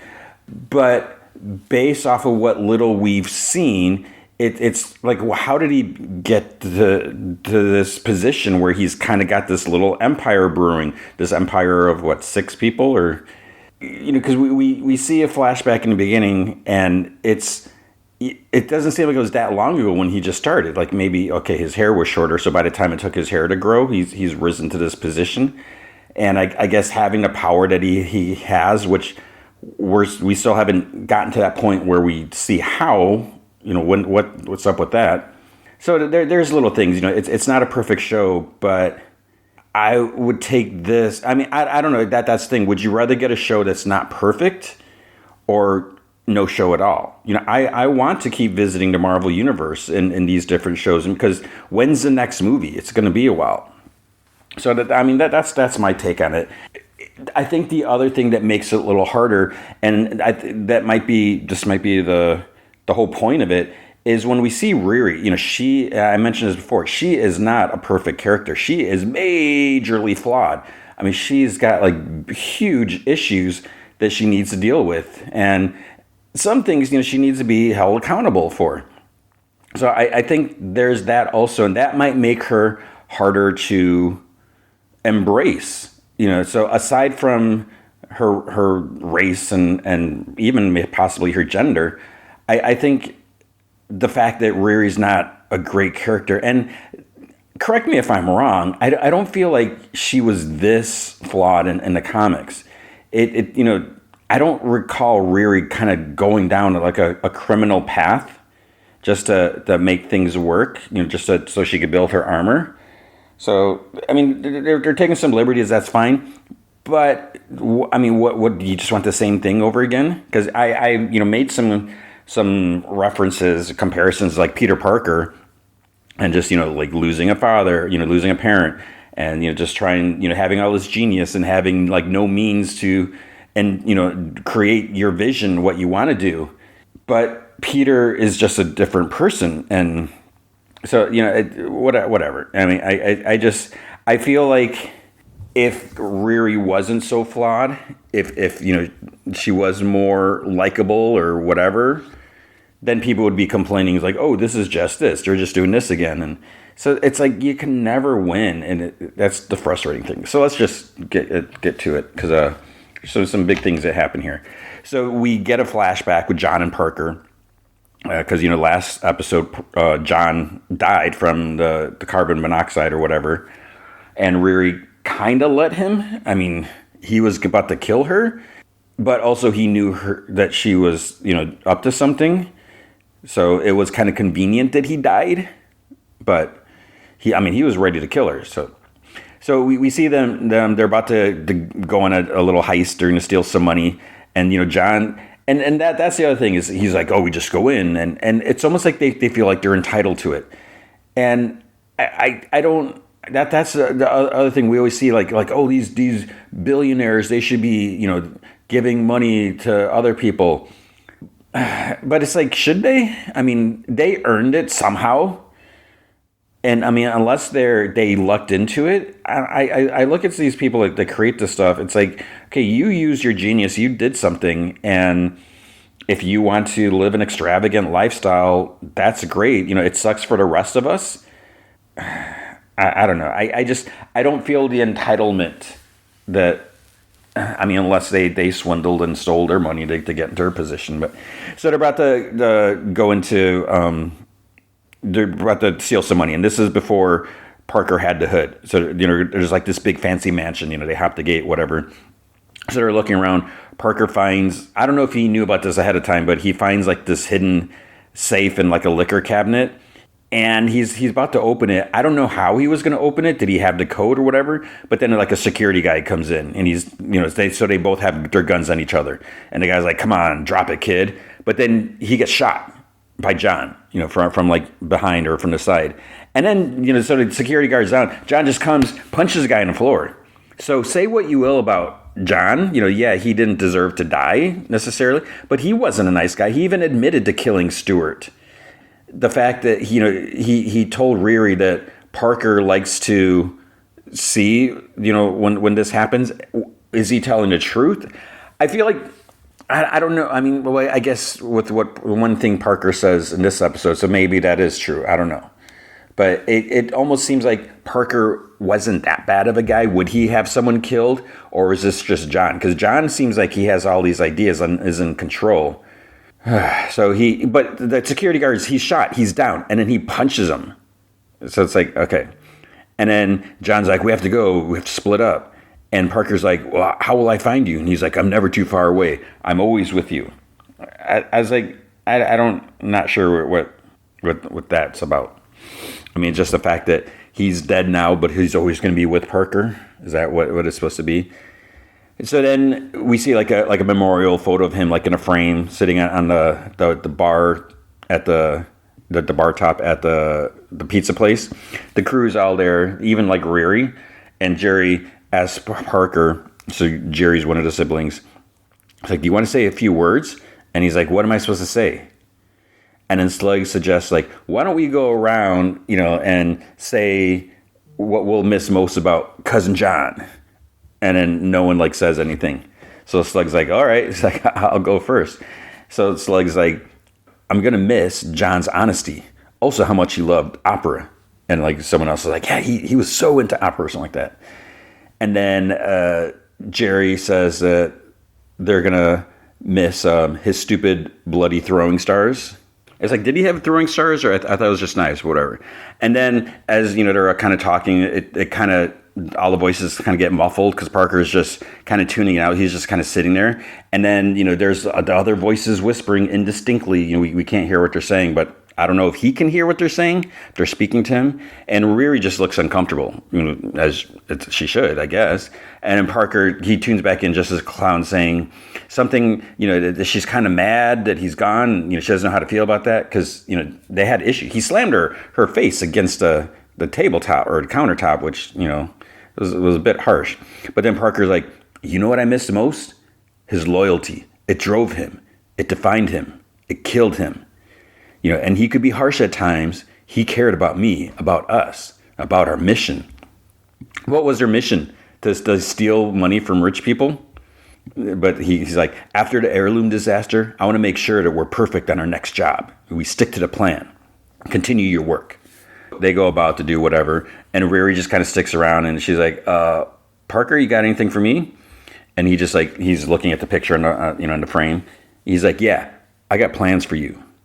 He's like, and she's like, okay, you just let me know then. And he just like kind of walks away and he goes to put the photo up on the wall and Riri walks out.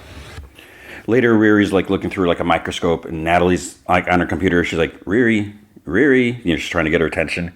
And finally she like, appears next to her and she's like, Riri.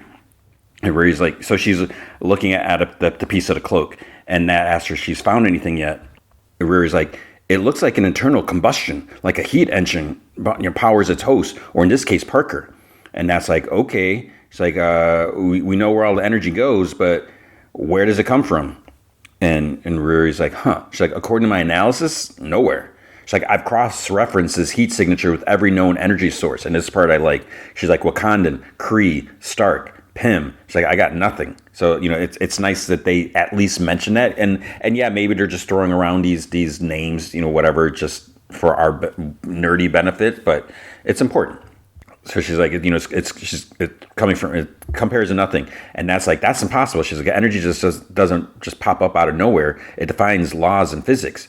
Riri's like, and to be honest, it's like, I don't know how much more Parker's body can take before, and she's like, he was acting so weird this morning. And Nat's like, you're just being paranoid. And Riri's like, yeah, it's more than that, okay? I know he's plotting something.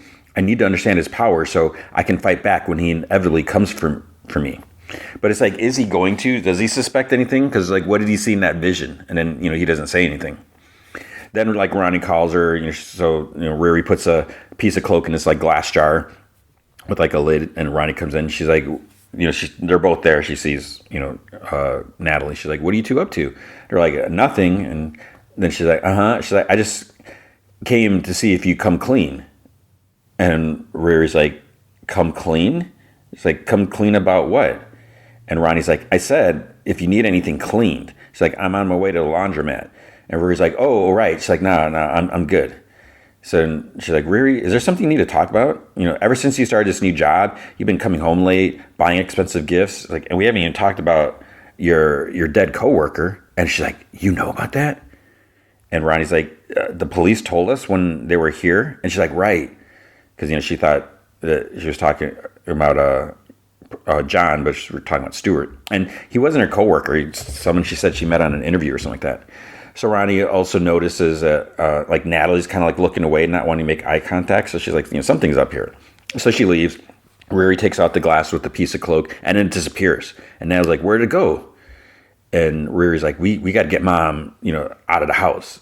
And she's like, then Natalie's like, oh wait, it's back. See, we're good. And Riri's like, how can you say that? How are you acting so calm? Like, I didn't just let John die. She's like, you did what you had to survive. John would have done the same, okay? She's like, Riri, you need to focus on understanding Parker's hood. Stressing over an act of self-defense is going to get you killed. And Riri's like, I don't even know what to do. And I was like, call Shuri. Maybe she can help. Riri's like, call her?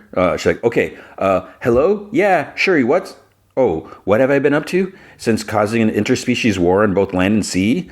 Well, I got kicked out of MIT. I joined a crew of ragged-ass criminals. And, now I'm about to get my butt popped by a deranged man in a cape. Can you help? Hello? Shuri? She hung up. And Nat is like, well, when you say it like that, and Riri's like, have you heard anything from Joe yet? He's got to have some ideas. And Nat's like, no, I keep getting his voicemail. She's like, do you want me to keep trying?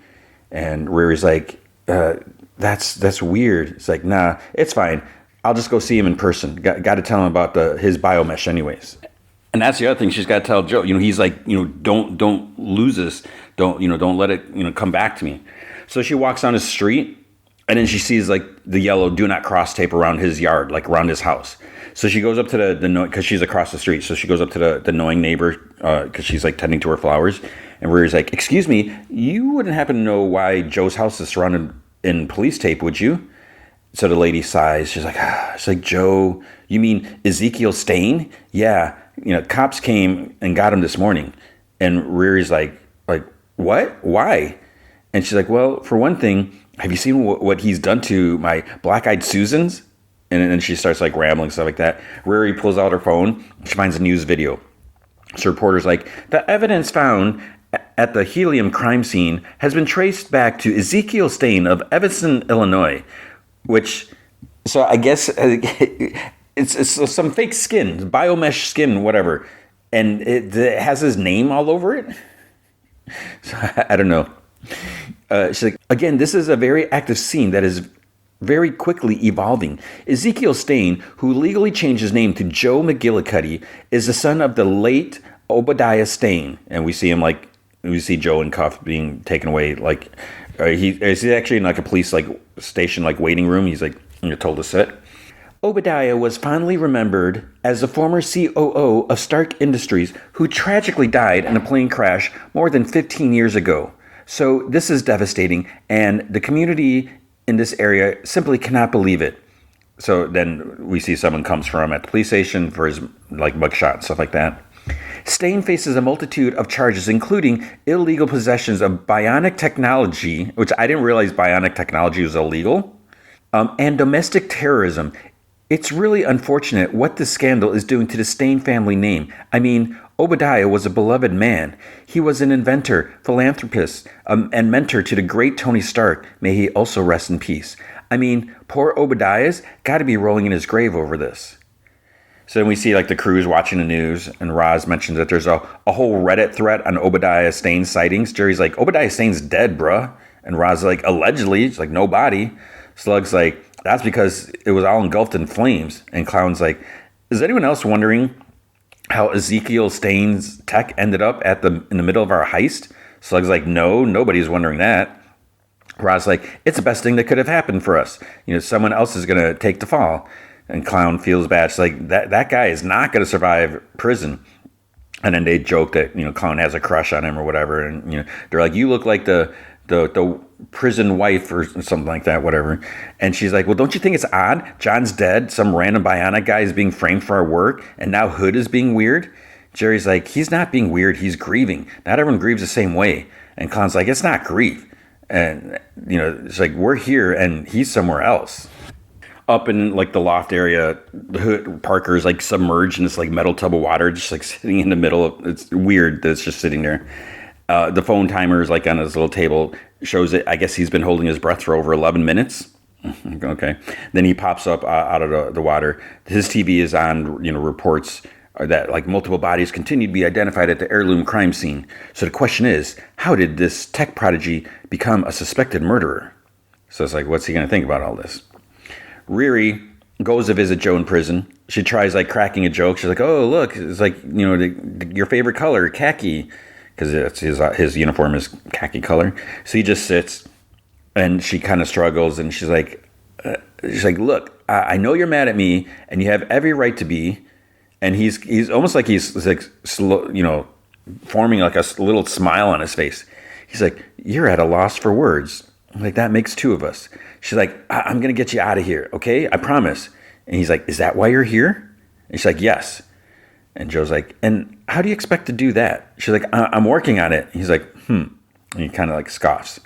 He's like, I should have known never to trust you. You're just a selfish kid who can't take any responsibility for herself. You lie, you cheat, you manipulate. You'll do anything you can to save yourself, even if that means hurting other people in the process. And then he's just guard. He's like, I'm ready to go now, please. It's kind of true. So Riri goes back to like the pizza hangout place, whatever. She glances over at Parker. I guess he has like a downstairs office too. Well, they're on the second floor, I think, because she took the elevator up, but whatever. So Clown asks her, she's working on something. She's like, "Where you been?" And Riri's like, "I'm just up to my eyeballs." And Clown's like, "Yo, it's a good thing Parker's getting that new tech specialist to help out." And Riri's like, "Another tech specialist?" And Clown's like, "Yeah, he didn't tell you? That's weird." And Riri's like, "Oh, right, yeah, yes, he just slipped my mind." And she like glances over at Parker. He's looking at his iPad, and he like motions with hands, like, "Hey, come here." So he's got a news report on. He shows the screen. He's like, friend of yours?" And she's like, "Why would you say that?" And he's like, "Nah, I just assumed everyone in tech knows each other." And Riri's like, "I mean, we might have crossed paths." And Parker's like, "You hate to see it, right? Poor guy's probably gonna rot in jail for our crimes. But what a happy accident. Your outsourcing really helped us big time." And she's like, "Outsourcing?" He's like, "I just wish that if you needed help, Zeke Staines or anyone else's, you would have come to me. But it's all good. So we'll bring someone in to help pick up the slack." And she's like, "Yeah, Clown mentioned that." Then Slug comes in with like something, hands it to him, and Parker just kind of sits back. He's like, "Hope you have a great day, Riri." And she's just like, and then she walks out. At home on the patio, Riri's like setting up a camera. Then she hears a bang and she's like looks around. Nad, she's like kind of dancing to music coming out of the armor. And she's like, "There's no one there." Because, I guess she can monitor it. She's like, "You're just paranoid." And she tells her, "Just stop and process, just be." Riri scoffs. She's like, "Just be." But then Mom like knocks on the window. She's like, "I'm about to go to bed." She's like, "You should get some sleep." And Riri's like, "Wait, I have something for you." So she goes inside. She gives her a watch. And she's like, you can put it on." Ronnie's like, "Why do I need a watch to go to bed?" And Riri's like, "Just don't take it off for any reason, or at least not until I tell you to." And she's like, "Riri, what is going on with you?" She's like, "I promise I'll explain everything later. For now, I just got to get back to work." So Mom goes to go to bed. And that's like, "Where are you going?" And Riri's like, "I am going to go see Xavier." And that's like, "What, just you?" She's like, "I want to see my brother." And that's the thing, is somehow I wasn't really sure. It's like, I thought it's like, are they siblings? Because, he made that mixtape with her. I wasn't clear. So they're siblings. And Riri's like, "He's not your brother, okay? You're just going to freak him out. You remember how I reacted when you arrived?" It's like, "I can't ambush him." And Nat's like, "Okay, but just imagine how pissed off he'll be once you tell him how long you've been hiding me from him." And Riri's like, "All right, just not now, okay? Can we just focus on not getting got by an invisible gunslinger with magic bullets, huh?" So Riri goes to Xavier's, hands him a watch as well. And she's like, "Wear it all the time." He's like, "Thanks." He's like, "I'm not really much of a watch guy." And she's like, "Well, it's not for fashion." And he's like, "Clearly." He's like, "Should I even bother asking why?" She's like, "No." She starts walking out. He's like, "Okay, weirdo." And then she kind of like steps back and she's like, "Zay," he's like, she's like, "Do you think I'm a good person?" And he like looks at her. She's like, "Never mind. Just forget I asked." But he's like, "Good, bad?" He's like, "Them words don't really mean anything. All depends on who's labeling you. If you were asking me, I'd say you're a smart person, hardworking person, a protective person. You're a complex person. You're like Spock." And she's like, "Spock?" She's like, "I always thought of myself as Uhura." But he's like, "Please." He's like, "The only thing y'all got in common is that little complexion." He's like, "All that being said, you don't always let people in. But I think underneath all that armor is a soft heart." He's like, "So with all that, all that you are is good, really a label you need?" And she's just like sits there, and he's like, "Well, I gotta get back to work." And he's like, "Thanks for the watch." And he gives her like a Spock, like live long and prosper gesture, and she does it back. Back in her room, the suit's like in the closet, because I can't remember if Riri told her, put the suit away or whatever. So Nat appears. She's like, finally. She's like, "What happened? Did y'all kiss?" And Riri's like, "Oh my God, this does not seem like the time to be making out." And Nat like sighs. She's like, "So you're just gonna die without having your first kiss, Riri?" And Riri's like, the goal is not to die, or is to not die. It's like, I need to start thinking outside the box to protect us from Hood's magic. Nat's like, "You need to get some sleep." Riri's like looking out the window, and she's like, "Riri, seriously, And she's like, okay, maybe just like 30 minutes. So she's lying in bed, and then there's a clattering in the distance. She gets up, she turns on the light, she looks at a computer, and then she looks at like all the different feeds in the suits, all the different cameras, like hallway and kitchen, whatever. And then she's lying in bed, but she's in the suit. And then you hear someone like Scully, and then there's like gunshots. So Ronnie calls out, she's like, Riri! She jumps up, goes, knocks down Ronnie's bedroom door, like off the hinges, and her mom's, and she's sitting in bed. And Riri's like, what's wrong? She's enclosed in this like energy sphere. So Ronnie's like, I was just watching TV, and then I got airbagged. Riri was like, oh, it was the gunshots on the TV. And Ronnie's like, get me out of this thing. So that's what the watch was for. So then they're sitting in the living room, and Mom's asks, she's like, are you ready to talk to me about what's going on? Riri's like, I'm fine. And Ronnie's like, girl, you just busted down my door like the Kool-Aid man. And Riri's like, because you screamed. I thought you were in trouble. Ronnie's like, look at me. I'm fine.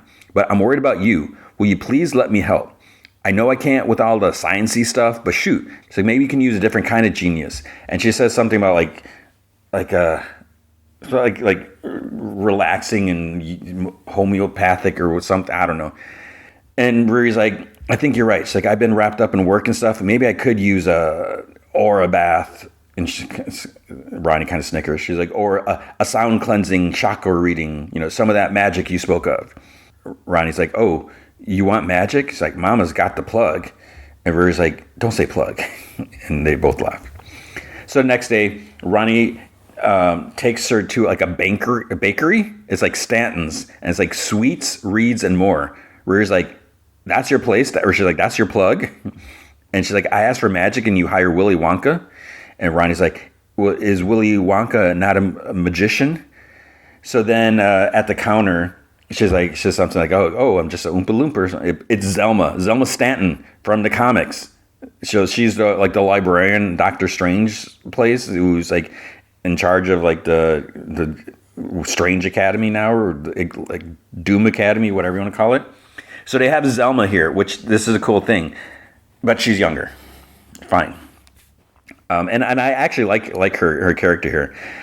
So Ronnie asks, like, oh, is your mom around? So Ronnie tells, she's like, Maddie. So she knows this lady. Ronnie tells her that Ree's looking for some spiritual guidance. And Riri's like, just like crystals or sage. And then Zelma comes up. She's like, or what's in your pocket? So Riri starts to reach, and Zelma's like, ooh, not here. And then she like looks at Maddie. She's like, okay, Mom, please don't get mad. And Maddie's like, why would I? And then there's like some rumbling, and then all four sink through the floor, and then they're like upside down, and then everything shifts right back up. And they're like in this different room. There's like bottles and stuff like on there's plants hanging, and Ronnie like gasps. Maddie's finished her sentence like, mad. She's like, why would she get mad?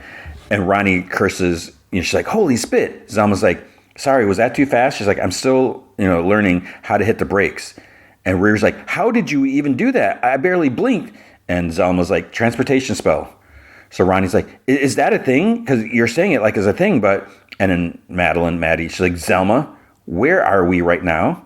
And Zelma's like, the western cortex of Neverish. And Ronnie's like, huh?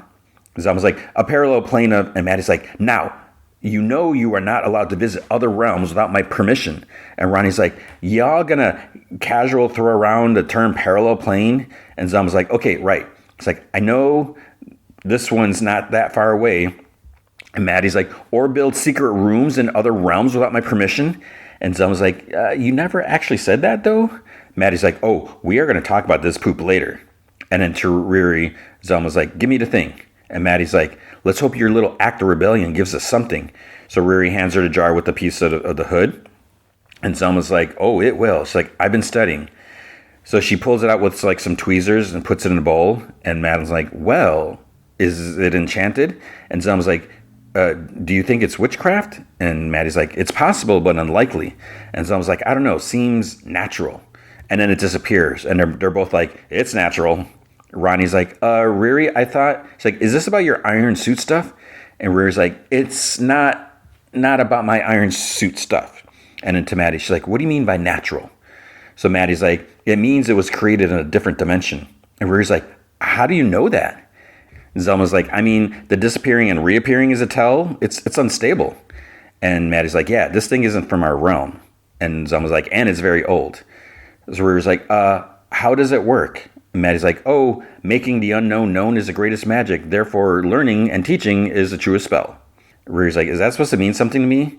Zelma's like, girl, it's a saying she got from the Karma-Taj. Ronnie's like, what's Karma-Taj? And Zelma's like, it's my reach school.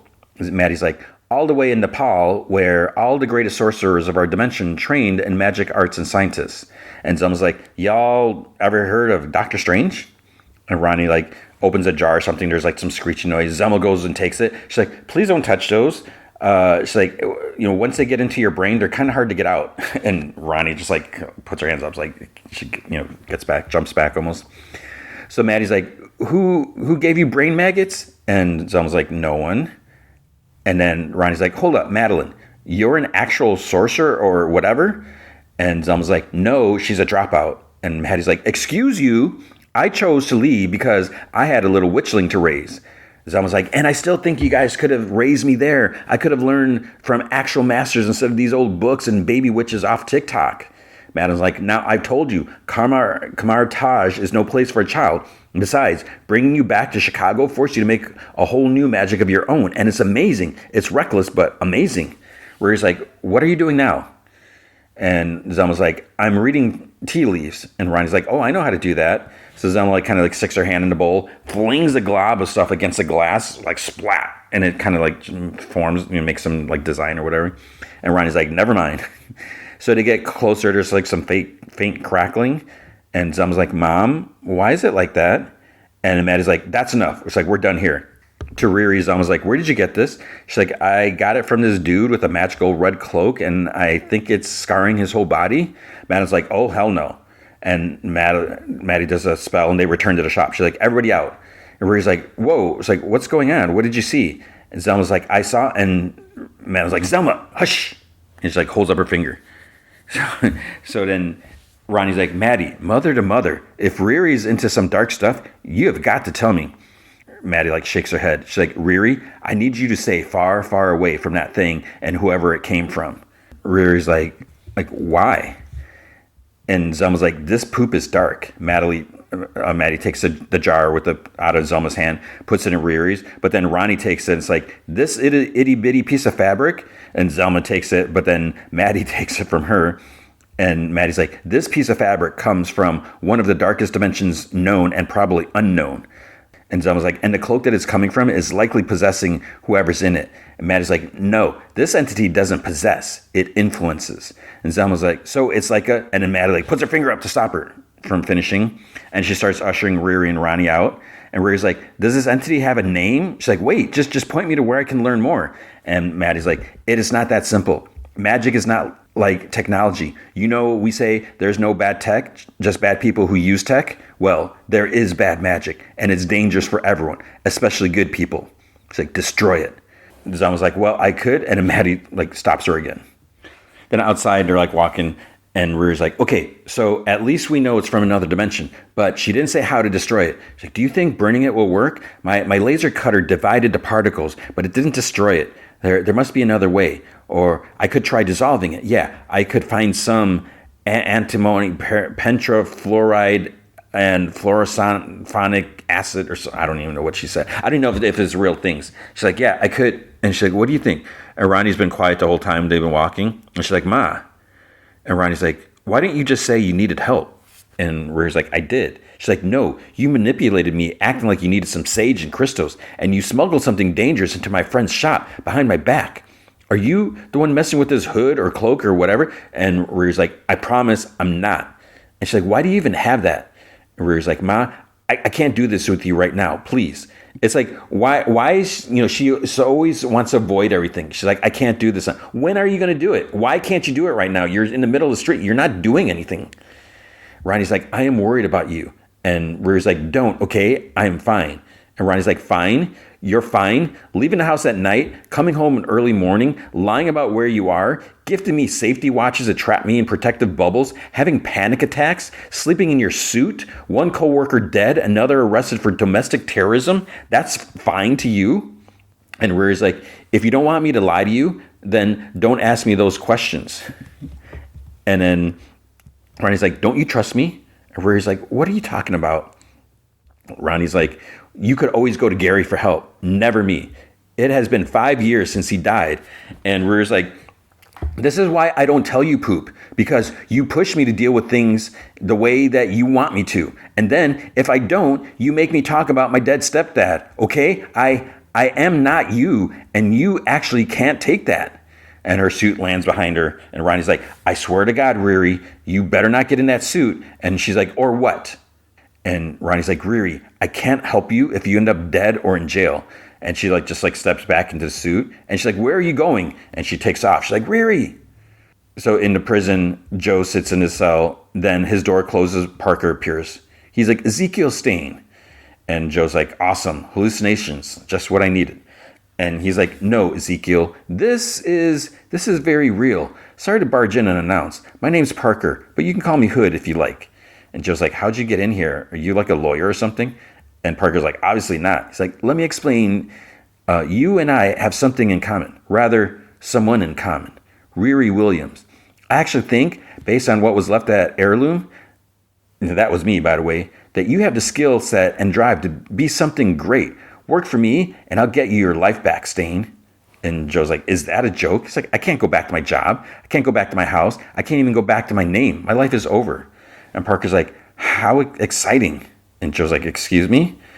And he's like, Joe's a pretty poopy name for you. Probably a poopy house, poopy job. Take my offer. You get to create a whole new life with this passion of yours.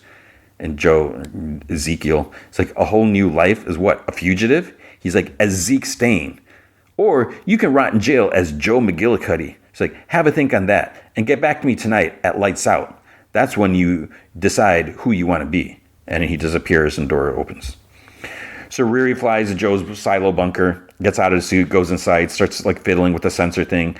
And that's there's probably nothing there to help fight dark dimensional forces. And Riri's like, yeah, but right now I just need a quiet place to think. She's like, I can't go back to the kitchen, Ma's kitchen, whatever. But she can't get the door open. And she tells Nat, she's like, blast the door. And Nat's like, check the mat, Riri.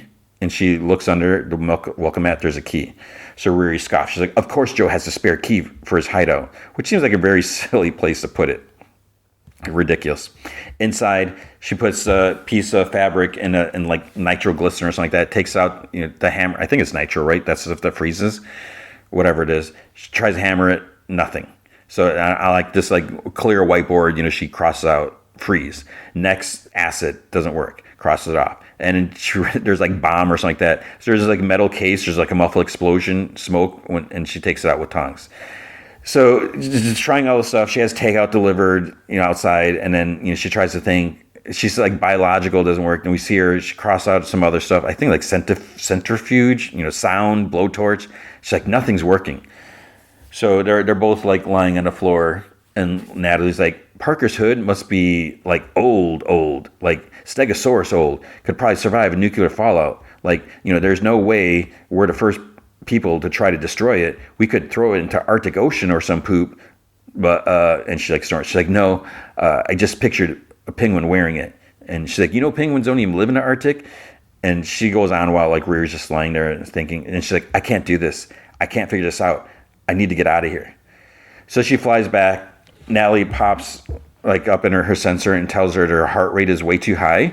And she's like, I'm going to bring in some fresh air, but you got to breathe, okay? She's like, remember to breathe. Just breathe. And Riri's like, stop telling me to breathe, Natalie. And when she says Natalie, you can't tell when she's saying it, but in a closed caption, she's saying it. It's N period, A period, T period. So all, capital letters, periods. So she's not calling her Natalie. She's calling her, the code name, whatever. And Natalie's like, I'm just trying to help. And Riri's like, I can't breathe knowing everyone I love is going to die. Parker's going to get us all. How can I breathe? This is too much. Let me out of the suit.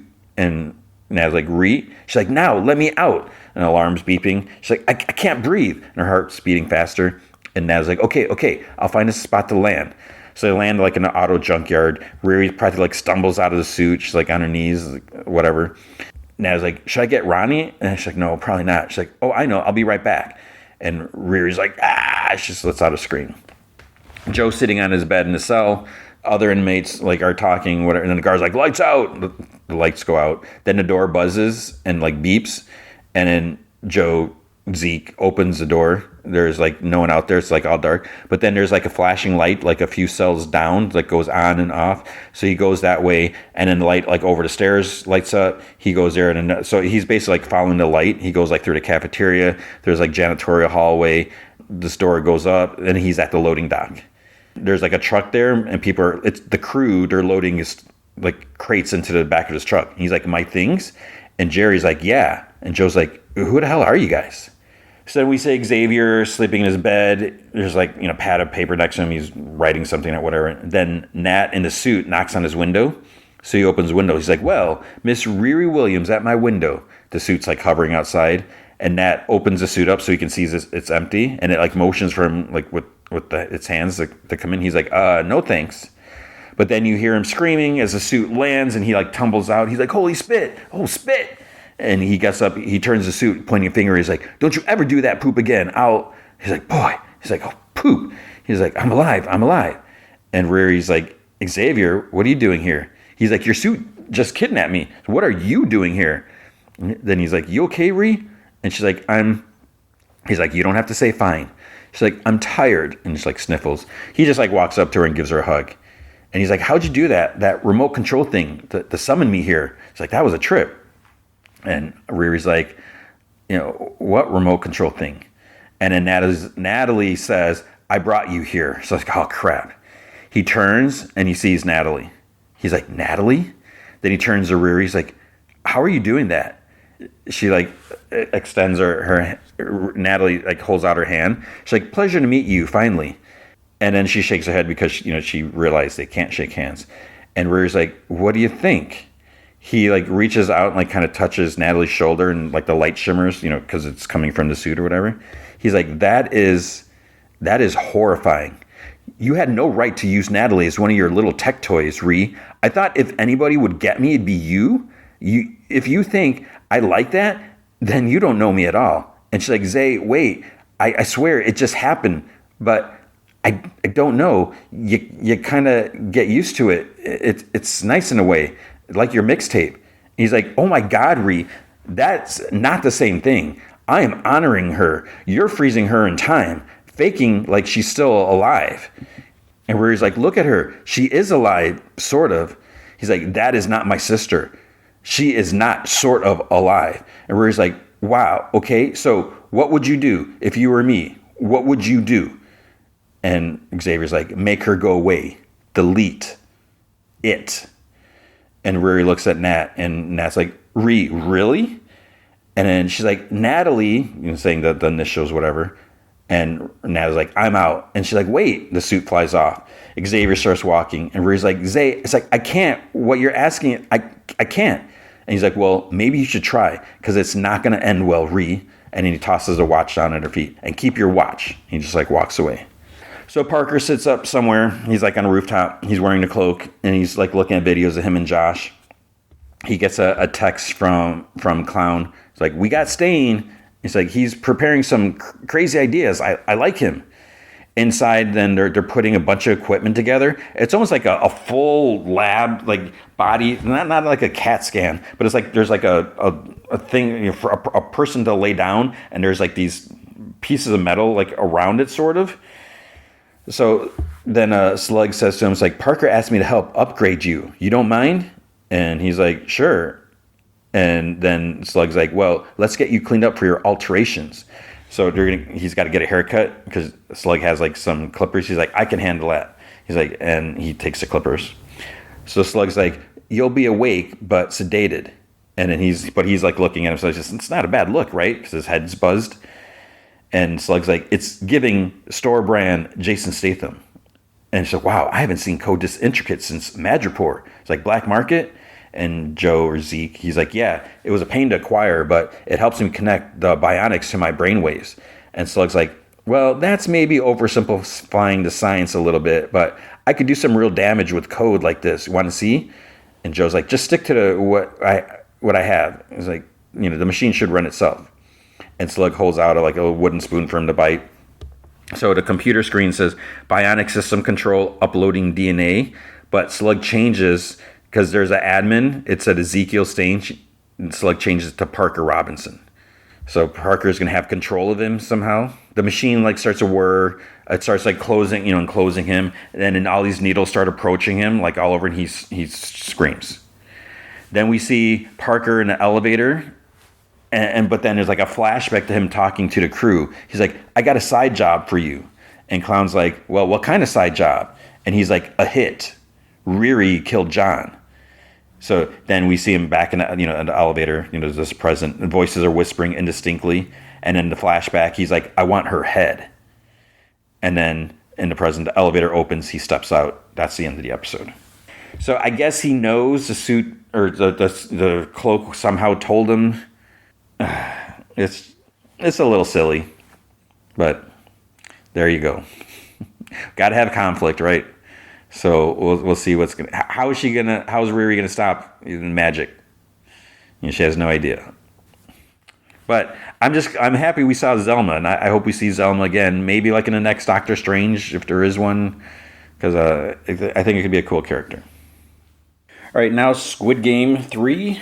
We're at the second episode. I think like last week, I'm just going to do one episode. So season 3, episode 2. And the weird thing about, I feel like everyone, whoever's into Squid Game has probably already watched the whole thing. And, because like right away I saw like on Instagram, trying to avoid spoilers and stuff like that. I think I kind of caught a tiny glimpse of a possible. I'm not really sure what it means. If you've seen it, you probably know what I'm talking about, like the ending. But I've also heard, which is a little concerning, some people are talking about how this third season, final, whatever you want to call it, is a little uneven. So that it's like, well, then do I want to continue covering it if it's not going to be as great as the last season? So I don't really know. But this one, I thought the second episode was pretty heavy, and I want to go in depth. I just want to whatever, but it's going to take a while, to get through the 6 episodes now, and I don't know if that's a problem. I keep saying that all the time, but we'll go with this one, and hopefully, I do wonder, and as I say all the time, I really enjoy going to week by week, because like right now I get to think about it, and as I'm discussing it, recapping it, it also lets me relive the moments and just think back to like what happened, versus if it just jumped to the next episode, then you don't really have time to feel the impact, because I feel like some really big things happen in this episode for the characters that we've seen. It would just be weird to be like, oh, wow, that just happened. And then you just like jump to the next thing. I have no idea where it's going to go from here.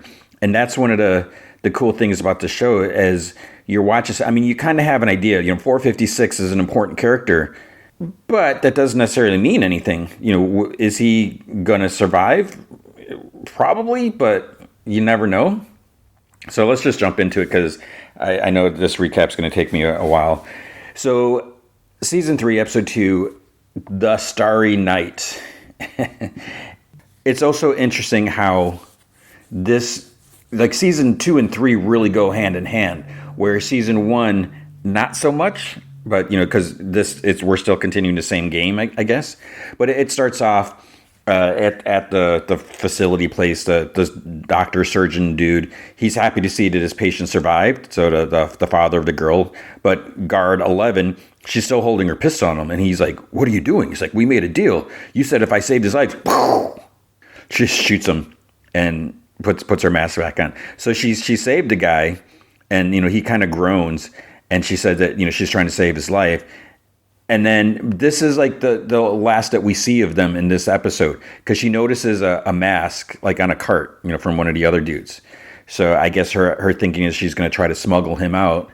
But even that, I don't think she can get out necessarily if she wants, because it just seems like, I don't know, just like such a very controlled environment. So we'll see. But at some point, they're going to get wind of this real soon, that these guards are missing, these guards are dead, and that their surgeon, their doctor dude, is gone. Now, the rest of them, so we're basically, this episode is the hide and seek game. The contestants have been split into two teams, red and blue. Blue has to hide or try to find an exit out of this maze, and the red team has to kill them, has to find them, has to kill at least one blue person in order to move on to the next round. All right, so the red team enters the starry room. They have their daggers in their hand, and a voice in the PA is like, ready or not, here I come. So the 30-minute timer begins. They start like splitting up. 456, he goes in search of Daeho, the guy that he blames for the others, for not getting the ammunition, the guy that like chickened out. 333, he's the father of the unborn, the pregnant girl's kid. He sees, and I'm just going to refer to him as 333 because he's one of the reoccurring characters. And then there's Thanos' friend, which he has a name. I'm horrible with their names. I'm horrible with anyone's name, so I'm just going to refer to him as Thanos' friend. He takes a pill, and 333 is like, "What's that?" And Thanos' friend, it's so stupid when I say that. I think his name's No, it's not Minsu. Whatever. I can't even remember. But he's like, it's kind of like a power up. He's like, for my courage and stamina. And then he starts cursing at Thanos. He's like, for all the free drinks, I gave him at the club and him walking all over me. So he called him Namsu, but his real name is Namgoi or something like that. He's like, I fucking told him till blood gushed from his ears. So he's mad at, he claimed to be Thanos' friend, but he really had a lot of resentment for him because, he knew who he was, but I guess, Thanos thought that he was above him or whatever. So he offers a pill to 333 and he's like, hell no. And then the dude's like, I want to thank you since you offed Thanos for me. And the guy's like, dude, I said no. But then the other guy, like, he eats it. So he takes 2 pills, I guess. He's like, don't go asking for one later. And then he's like, follow me. He's like imitating Thanos. Let's go wipe out half the universe. In another section, 5 red like run down some stairs. So there's like all these stairs and hallways and stuff like that. And some stairs go up, some down, whatever. So, they split up. Blue 226 is moving about. 456 almost sees him, but that's not who he wants, so he doesn't care. He walks, and he just misses him. He misses Daeho. They go in like opposite directions. That annoying lady who thinks she's a shaman, she's walking with her hands out like she's being guided. There's 4 people walk behind her, and she closes her eyes. One's like, shaman, can you find us the way out? And she's like, shh. And she's like, I don't rely on sight alone. She's like, voices of the poor dead souls speak to me in this hellhole. You can follow me quietly, but if you lack faith, then leave my sight this instant. And they all grovel. They're like, oh, we believe you. But it's like, okay, so if she hears voices, why would they help her? Why would they guide her in this maze? It's like, why? It's so annoying. 100, the old dude, like the old business dude, he unlocks a door, stairs go up, but then there's another door, but his key won't fit. There's another door with some stairs to the left. He opens it and it scares him because there's a blue person. And he goes to try his key and it works and they go in. So now we find out that there's different keys, different keyholes. So 120, she's the one that was a soldier, whatever. She's going, she wants to go through the transitioning thing. She walks out in front of 222 and the mom, because the mom, or no, the 222 is a pregnant girl, and she's like in some pain. Mom's the old lady. So 120 goes to unlock a door, but it's a triangle lock. And it's like the one that like 100 could open, and hers is circular. So then she's like, let me see your keys. So 222's is triangular, and it works. So inside the room, it's kind of like painted, there's like rainbow and kid drawings and stuff like that. Then there's another door. This one matches mom's key. And then she explains to them that they have different keys. So she's, seen triangle, circle, and square. So the 3 of them they each have one of those. She's like, we're pretty lucky to have each other. The mom gives her key to 120, and she says, you can move faster. So she has like all 3 keys. But the key just takes them to like another direction, so they're not out yet. Then we see Frontman, who the former player 1, he's watching on the monitors, and he's keeping an eye on 456. So I don't know if he's just watching everyone or if he only cares about 456. 456 hears someone running, and it's Daeho. That's the guy he wants. So he runs after him. Deho reaches a dead end. He unlocks the nearest door with like shaky hands, and he almost falls because he's like way high up, and there's like nothing beneath but more mazes. So it's just like a like a fake door. So he turns, and 456 is right there, and he grabs him and he raises his blade, and Deho's whimpers. He's like, "Don't kill me!" And 456, he lets him go. It's like, okay. He's like glaring at this guy. He's like literally shooting daggers from his eyes, and he's like hunting him down, and he lets him go. He still needs to kill someone, because I don't remember exactly, but I feel like if you're red and you don't kill someone, you're gonna get killed. You're not gonna move on to the next round. So then it's not like they're gonna send you home. So he has to kill someone. So then he just stands there for a bit.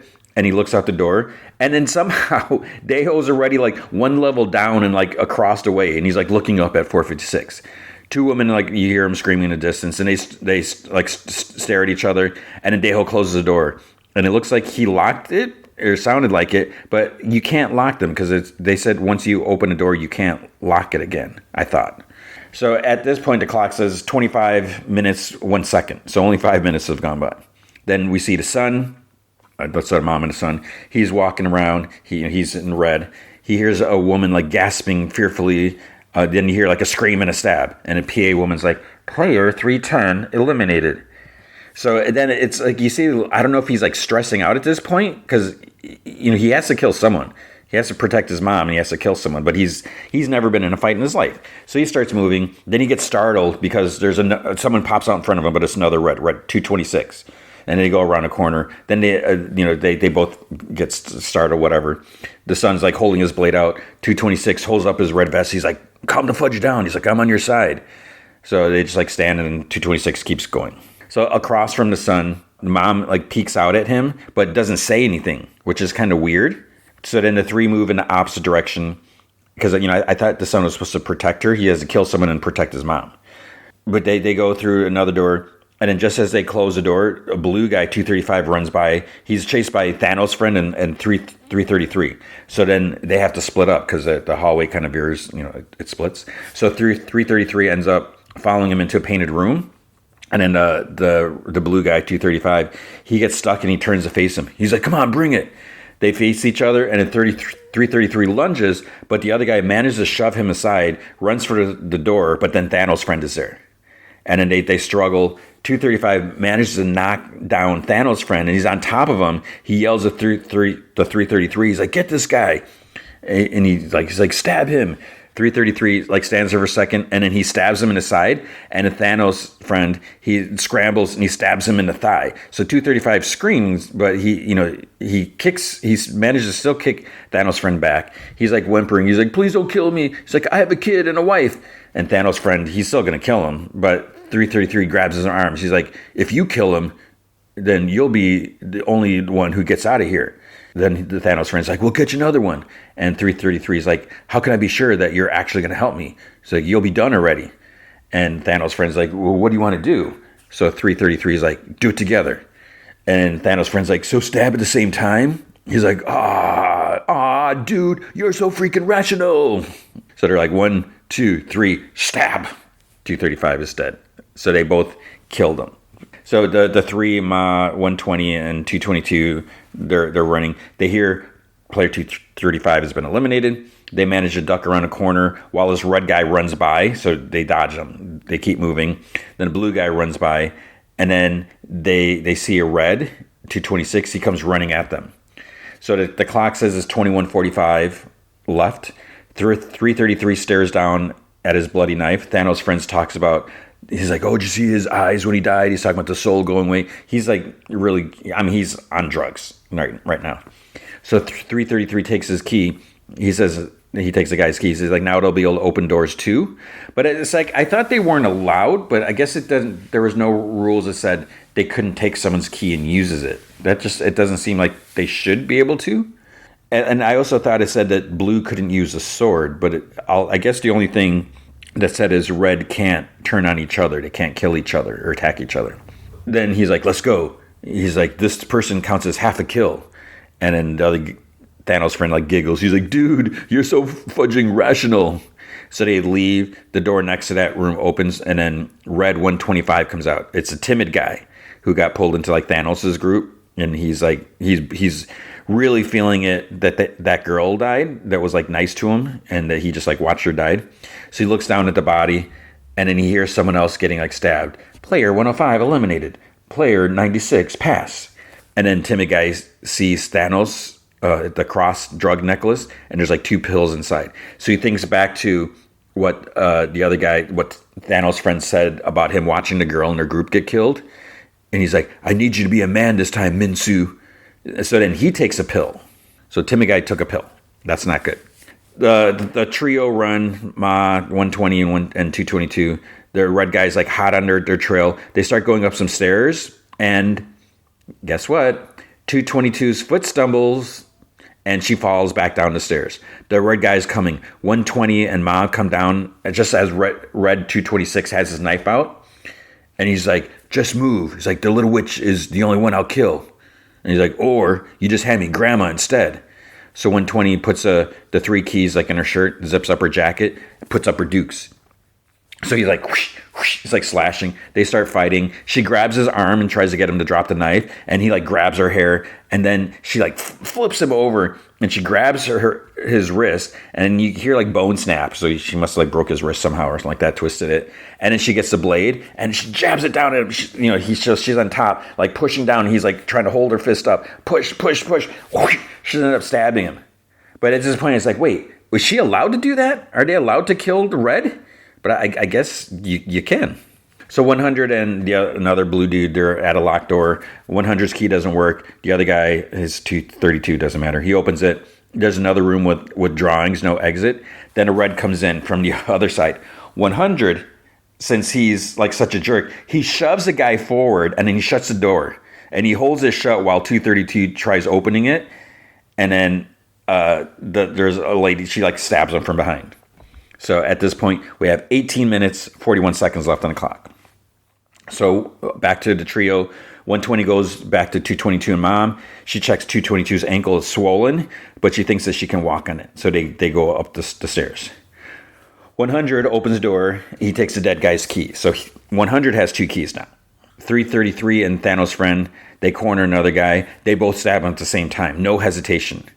So, and I guess because they're both on drugs, right? Don't do drugs. So Thanos' friend he's focused on the dead guy's eyes again, and whatever as he's like passes, and then he takes the key. We see the trio walk. The PA says player 411 eliminated, player 124, and player 333 pass. So I guess it did count as half a kill. And then 222 is like, he got through, because the father of her kid. And the mom was like, who did? And she's like, a guy I know. And Mom's like what guy? The one you switched teams with? And she's like, yeah, he promised to help me if he got through.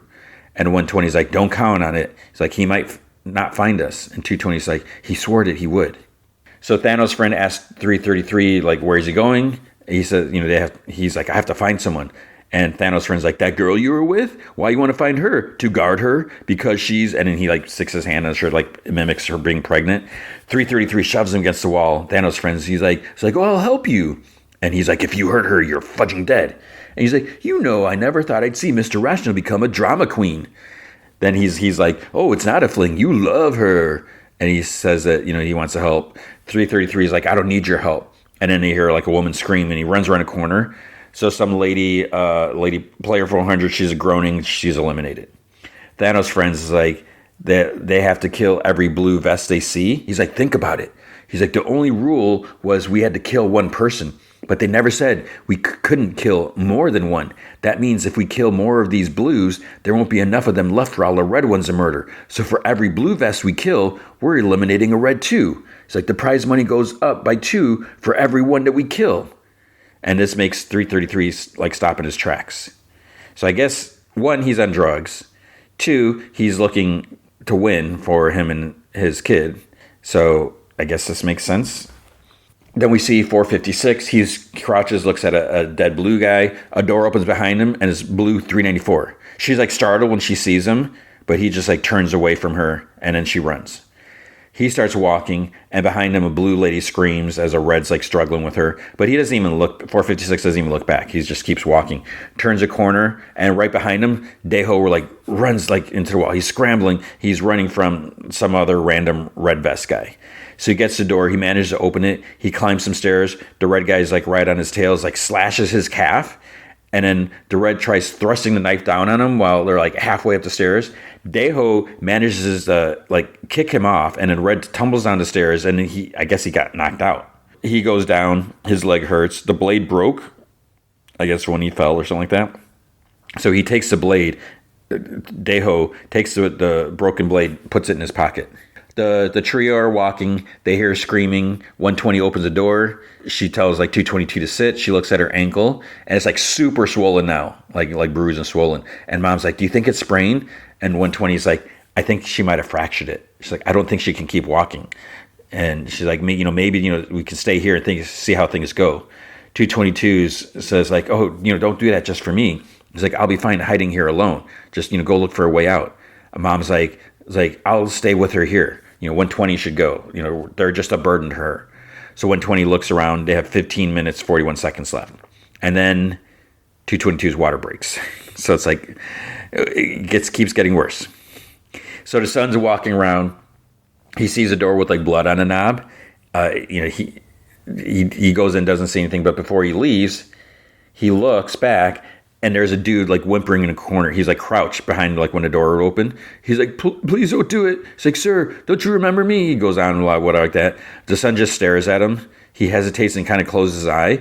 And then the blue guy lunges.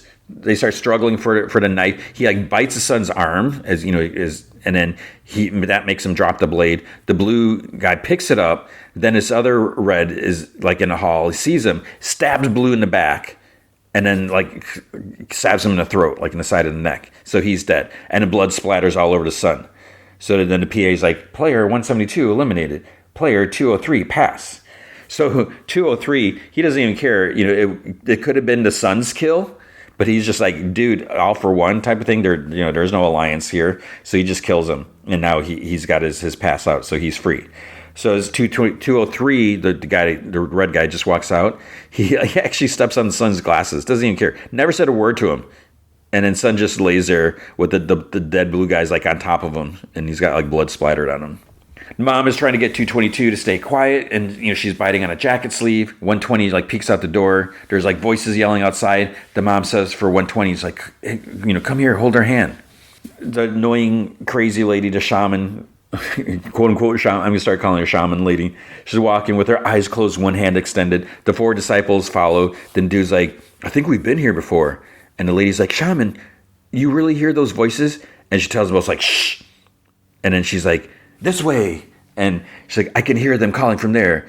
So they go to a door. They need a circle key. So she's holding the key, and the key's like, "Look, it's like quiver, it's like shaking, but it's probably because she's shaking, right?" She's like, "This is the way out." So she opens the door to walk in, but then she backs up and closes the door. She goes down the hall, and the 4 like confused. They're like "Shaman, whatever. What are they? They're like, what's going on?" The door opened. It's Thanos' friend in 333. They each grab someone, kill them. Like they killed 2 of the disciples right away. So the shaman lady, she's like, "This is the way." She opens the door, closes it, goes down the hallway, doesn't say anything, causes 2 of her disciples to get killed. So she's running. She slams into Daeho, and they both go down. And he grabs his cut leg in pain, and she sighs in relief because it's just him. The blade fell out of his pocket. He picks it up, and he hobbles away. And then she goes where he came from, goes through a door, and there's stairs. And then 456 is like 4 steps up, and she freezes. And he turns and looks at her. So the front man is watching on one of the screens, so there's like cameras everywhere. 456 takes a step down, and she's like, "You egotistical moron. You couldn't hurt me no matter how hard you try." And he keeps walking. So it's like, okay, we don't want 456 to kill anyone. But this lady, come on. She got all in his face when he was like locked up. And she's just so annoying. She's got to go, right? But if we don't, these shows keep giving us annoying characters, because if we don't have the annoying characters, there's nothing to get us riled up. So he keeps like walking toward her. She's like up against the wall now. And then she's like, "Don't, please." And she's like, "I'll clear your bad karma." It's like, how do you have the ability or the authority to do that? She's like, no, you want him, right? The player who betrayed you, player 388? I saw him back there down the hall a moment ago. He injured his leg. A trail of blood will show you the way. Kill him. Kill the traitor. If you kill him now, all your bad karma will be cleared. And again, it's like, I don't think it works that way. And then he stupidly goes and he leaves her. And she sighs. She's probably like, sucker. And she goes up the stairs. So 456 sees the blood and he follows it. But why is he following him now? He had his chance and he just like let him go. Is he going to kill Deho or not? How's he going to get out of there? Because 456 isn't a killer. So 222 still in labor. There's 11 minutes and 30 seconds left on the clock. It's like, okay, you just got to make it through this. Shaman lady watches like a red kill a blue. And then behind her, excuse me, and she gets like startled. It's a red. It's 125. It's Minsu, timid guy. So he took a drug, remember? He's like, is Seimi, I think that's the name, is Seimi around here? So she's the one that he watched die. And he's like, she's tall with short hair. And so is she going to lie to him now or whatever? And then he's like, Namgyu, Thanos' friend, he's like, he's trying to kill her. It's like, I have to find her. And he moves like closer and she's like kind of freaking. And then she goes into her room and then she like just like watches him. And he just like turns and walks away. And then she turns, like sobs. She sighs and sobs. She's like, dear gods, like bless you. And then there's a door in front of her. So it's like, what is she sobbing about? What is she sighing about? The door says exit. Ugh. She found a friggin' exit. And she's like, thank you. She reaches for the door, but it's locked. And there's 3 keyholes. She only has a circle. And she looks like closer and she sees there's a triangle and a square keyhole too. So to exit, which is weird, in order to get out through the exit, you need all 3 keys. So I guess the idea is you're supposed to take people's keys when they're killed or somehow. So there's 10 minutes, 3 seconds left. Son's walking around. He's crying. He sees like a dead blue on the stairs. He keeps moving after a bit. Then shaman lady comes out and goes to the dead body for a key. It's a circle key. And frustrated because, she already has one. So it's like, ha.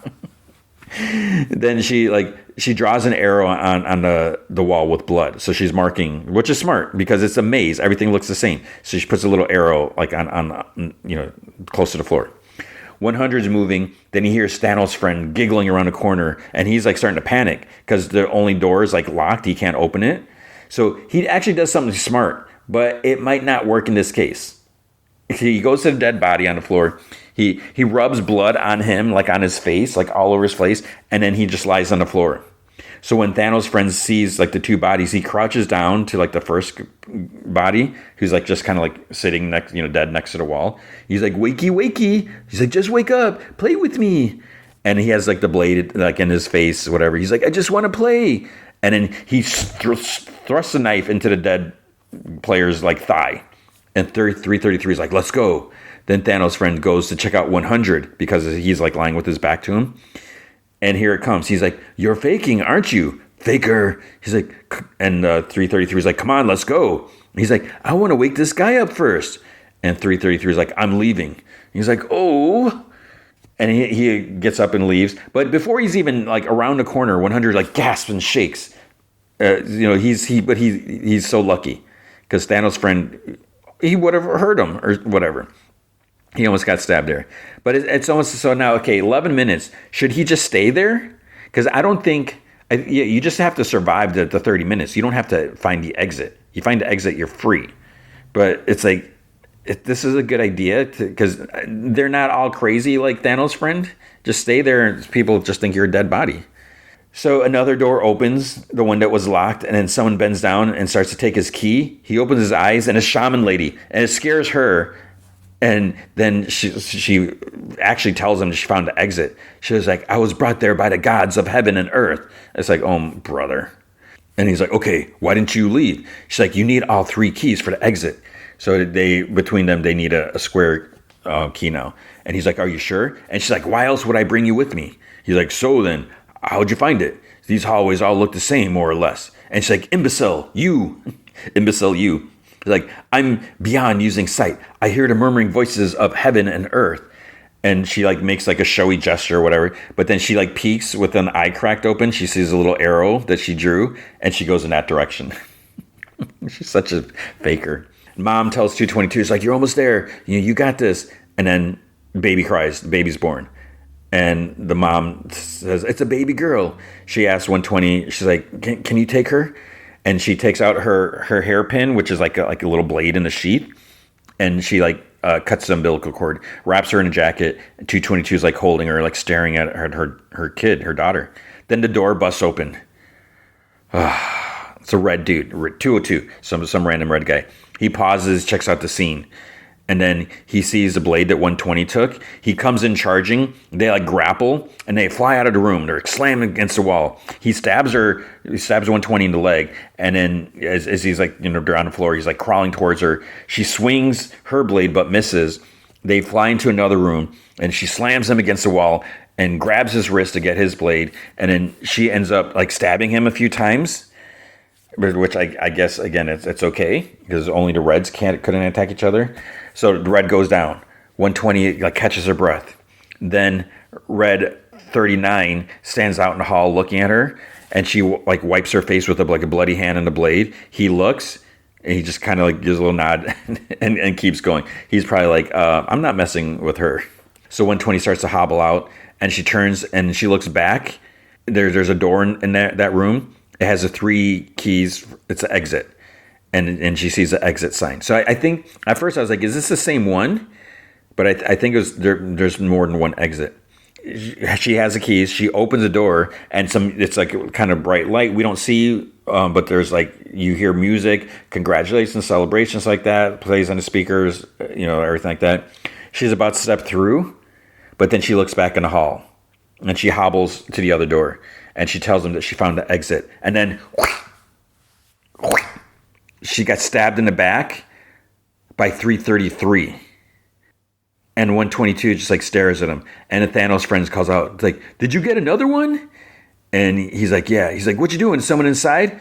And he's like, no. And he closes the door. And the mom goes over to 120's body. And 222 starts crying. And the mom closes 120's eyes. So 333, the father of the baby, just killed 120. He didn't have to kill her because he already had his pass. So he killed her for nothing. And the fact is 120 was home free. She found the exit. She opened the door. She was about to leave, but she goes back to help Ma and 222 and the baby, and she gets killed for it. So it's like, that sucks. 5 minutes left, 4:56. He's following a blood trail. It's like, what are you going to do, dude? He sees a bloody doorknob. He opens it. There's stairs going up, but then the blood stops halfway. He turns and starts back down. Deho is hiding behind the open door. He's crouched down there. Mom takes the keys. She says 120 said that she found a way out, so it must be nearby. 222 is like, can't we just stay here until the game is over? And Mom's like, that's too dangerous. It's like, they'll hear the baby and they'll come, for us again. Shaman Lady and 100 enter the exit room. So I guess it's a different one. 100 puts in the 2 keys and tries opening it. And she calls him an imbecile. And she uses her key. And then there's congratulations. The music starts playing. She's praising like someone or other. But then 100 grabs her, shoves her to the floor. And he's on the other side. He's like, who's the imbecile now? And he grabs one of the keys and shuts the door. But it's like, I thought that they couldn't be locked after they were unlocked. Maybe I misheard that, whatever. And she's like, you will suffer for this. You will be boiled in the flames of hell. The gods will punish you. They'll break your skull and yank your spine out. And then they'll mash your organs until they're ground to dust. It's like, on whose authority that you're going to get all these gods to do this, whatever. She's like pounding on the door. She's yelling. And then behind her, excuse me. It's 125, the timid guy again. He's like, what's her name? The girl around? Deho's like standing with his hands up. He stammers. He's like, I tried to do my best, all right? He's like, I wasn't a Marine, okay? I lied about that. Also, I never even served. I never fired a gun. My tattoo's fake too. I lied so I could team up with you guys. Even a fudging loser would have a chance to survive. And 456 was like, just breathes heavy, whispers. He's like, it's your fault. And Deho's like, please, I swear, I was really going to return with those magazines, with the ammo. I swear. Not like magazines to read. I swear I was going to take them. He says, but then I got freaked out and I couldn't move. He's like, it's all your fault. 456 shoves him down, against the stairs. He's got the blade out. You killed him. And Daeho like screams like, please. He's like, you fudging killed them all. You did. And he's like, I'm so sorry. Please don't kill me. I don't want to die. And then Daeho pulls out his broken blade, slashes at 456, and he like cuts his arm, and 456 drops his blade. Daeho, for being all like wimpy crying boy, he's starting to get like a little stamina or a little adrenaline. That's what I'm looking for. Mom and 222 slowly open the door. Two others run by further up. Mom sees a blood trail from 120. So Mom's holding the baby as 222 is hobbling. They look at the door, exit. There's 2:59 left on the clock. So what's going to happen in 3 minutes? Because it's something's got to happen, right? Timid guy tells Shaman Lady that Thanos' friend is trying to kill Sammy? I forgot her name. He's like, I have to find her. I got to find her. Please help me find her. And she leans forward and she looks in his eyes. You should have died a long time ago, but you managed to survive by leeching off others, you shameless boy. It's like, is this the smartest thing to do, lady? And then he hears Thanos' friend call him like a wussy. And then he sees Thanos' friend standing in front, because he's on drugs. He took a pill. He sees Thanos' friend in her place, like standing in front, like in a blue vest. He's like, you must have hid and watched, but that whore had a soft spot for you. And then the Shaman Lady's like, you dared to get in my way? Do you even know who I am at all? And then Shaman and Thanos' friend both say, get out of the way. But then he stabs her in the gut. And she's like, how dare you? Who do you think stabs her again. And she falls back against the wall, falls to the floor. And then he hears Min-Soo and sees her sitting on the floor. And player 380 eliminated. But that's Min-Soo, right? And the timid guy falls to the floor. He's like, no. And the PA keeps repeating, player 380 eliminated. Player. So he's just told, he killed Shaman Lady. I don't wish death on anyone, but her character was annoying. And so now timid guy, he thinks he killed Min-Soo because he's on drugs, but he killed Shaman Lady. So the mom looks at the keyholes, gives the baby to 222, puts in the first key, puts in the second key, and then 222's like, he says mom's name. She's like, Mom, whatever her name is. Her son is standing in the hallway with his knife. Daeho holds out his blade. He's like, my fault? You think it's, there's 456. He's like, you think it's my fault? What about you? Why are you the only one who's still alive? It's you. It's all because of you, isn't it? You tricked us so you could win the game by yourself, huh? And he laughs like, you killed him. You killed them all. He's like, you're a psycho. They're dead because of you. And then 456 yells, lunges at Daeho, even though he was like thrusting his blade at him. 456 doesn't have his blade. He slams against the wall. He tries swinging the blade, but 456 punches him. And then Daeho, like, he hits the stairs and he loses his broken blade. He moves forward. He moves towards it. 456 grabs him from behind, but Daeho kicks him. 456 falls down like 5 steps. 456 gets up, grabs Daeho's like broken blade. He goes up the stairs after him. In the exit room, Mom says the son's name, and he kind of like stalks in. He's looking at 222, and he holds the blade up. And Mom steps forward. She's like, no, don't. And he's like, move. And she's like, no, you can't do this. And he's like, no, Ma, I have to do this. But he's like such a piece of crap. You had your chance before, but you wimped out. Which, whatever, not that he should kill anyone. And he's like, I never killed anyone. I'm going to die. I'll die if I don't, Ma. He's like, I will die. I couldn't kill anyone, Ma. I couldn't do it. And then Mom's like, then kill me instead. I've lived long enough. It's like, son, take the knife and stab me now. Then you'll go through, and Junhee and her girl will live too. And she moves like the knife, it's like pointed at her gut, and they're kind of like struggling with it. Daeho starts running. He busts open a door, and it's another one of those doors with a big drop. So he like catches himself. 456 comes running up, and he's like, "Stay away, back off." And then Daeho takes his shoe off to protect himself.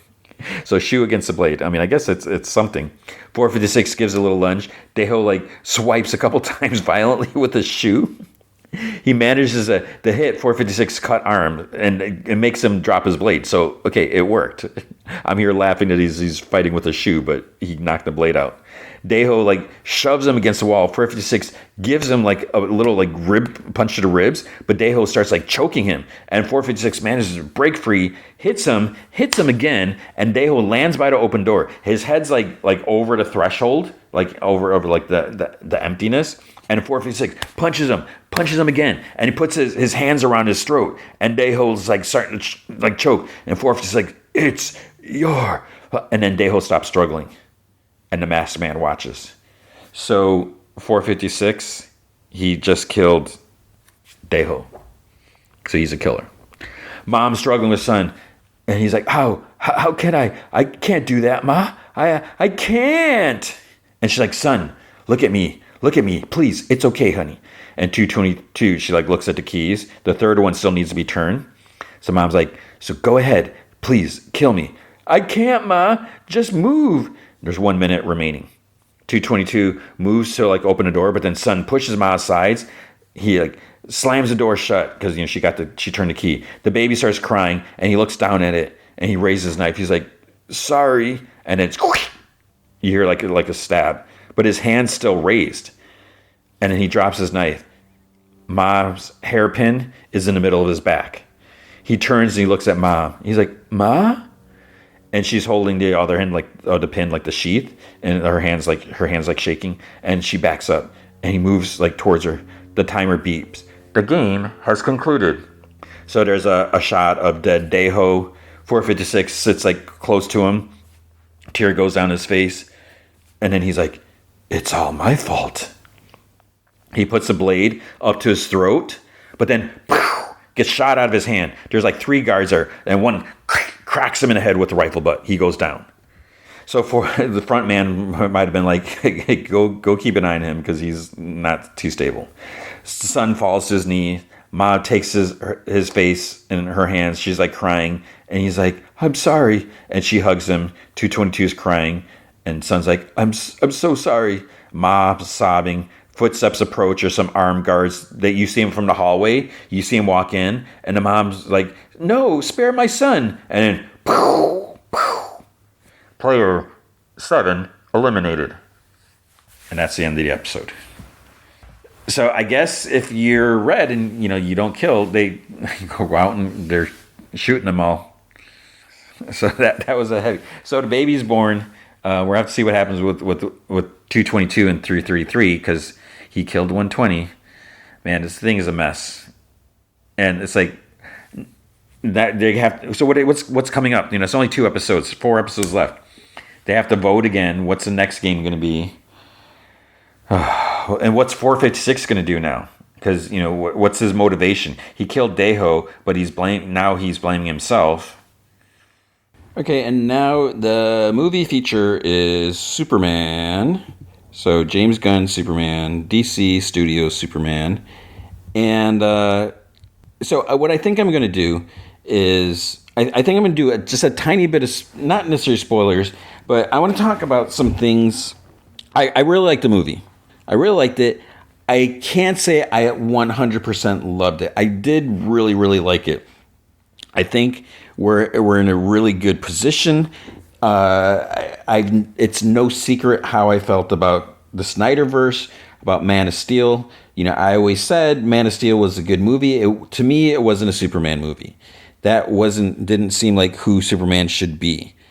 And this, we're back where we're supposed to be. Now, I know a lot of people are not a lot, but some people are criticizing how, like, oh, this is the weakest Superman we've had, and he bleeds and he cares so much. It's like, but that's like what makes Superman who he is. He should care, and that's what makes him human. That's what makes him so human, despite the fact that he is an alien, that he's Kryptonian. So I think we're in a really good position here. But there's some minor things that bothered me. Of course, I have to nitpick because I do really like Superman, and this is such an important character. So I think we need to address some things.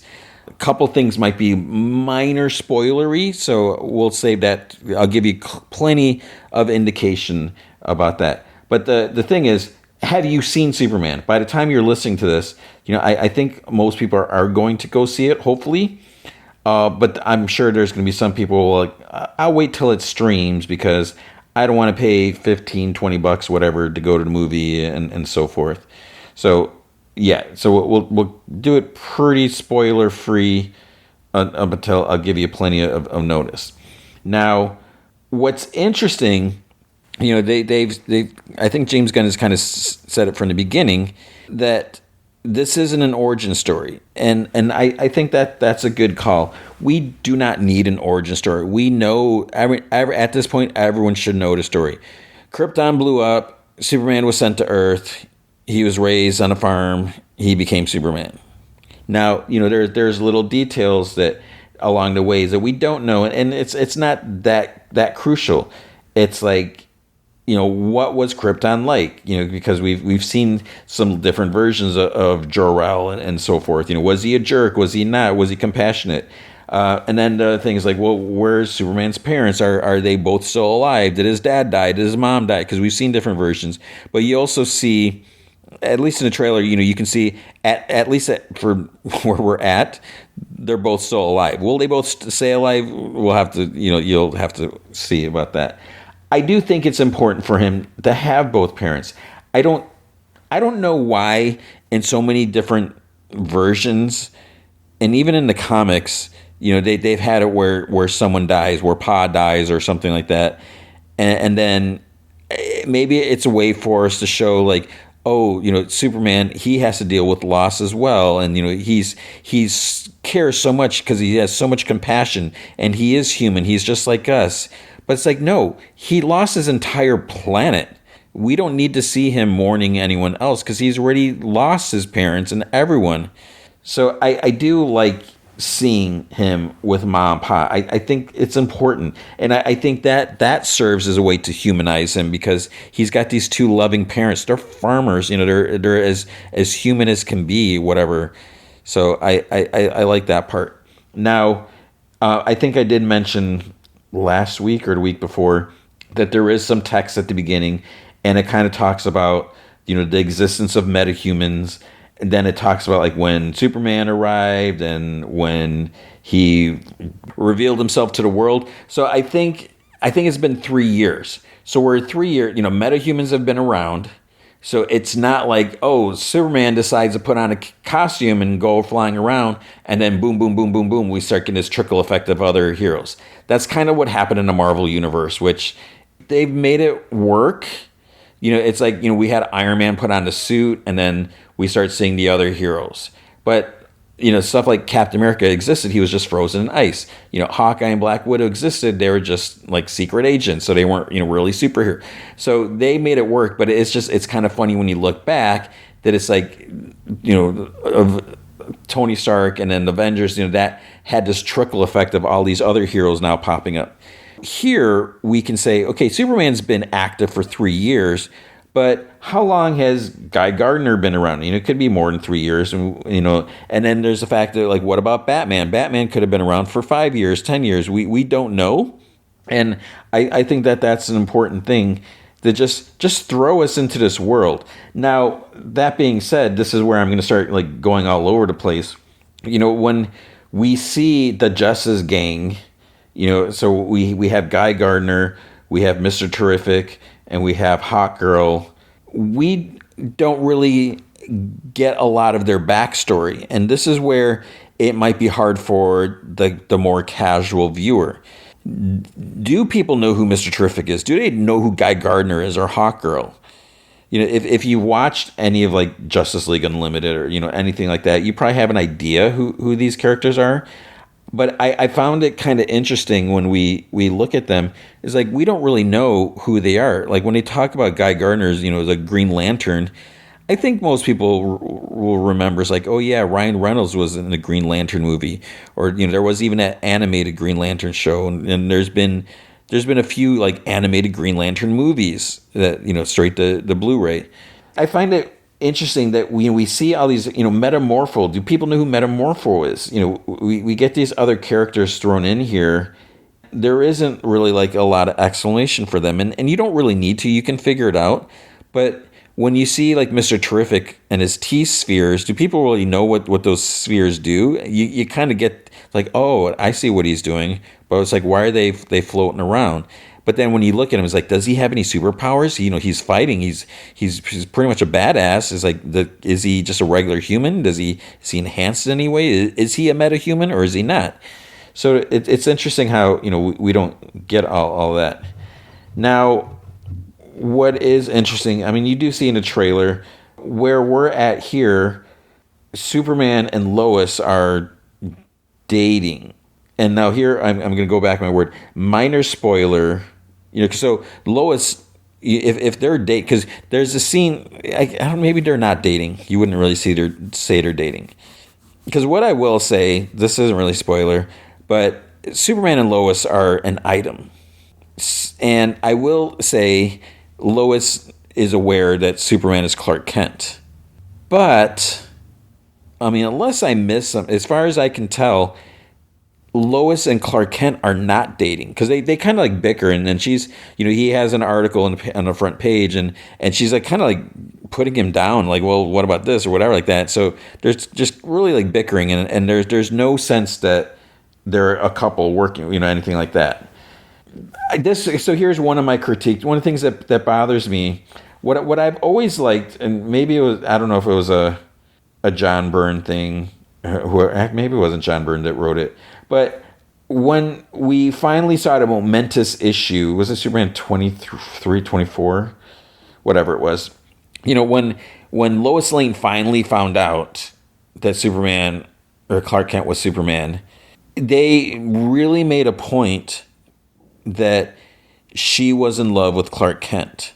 For the longest time, Lois kind of had the hots for Superman. She was interested. He was a story to write, but she, obviously she was attracted to him, and because he's a super being, and he's, muscles and whatever, all this stuff.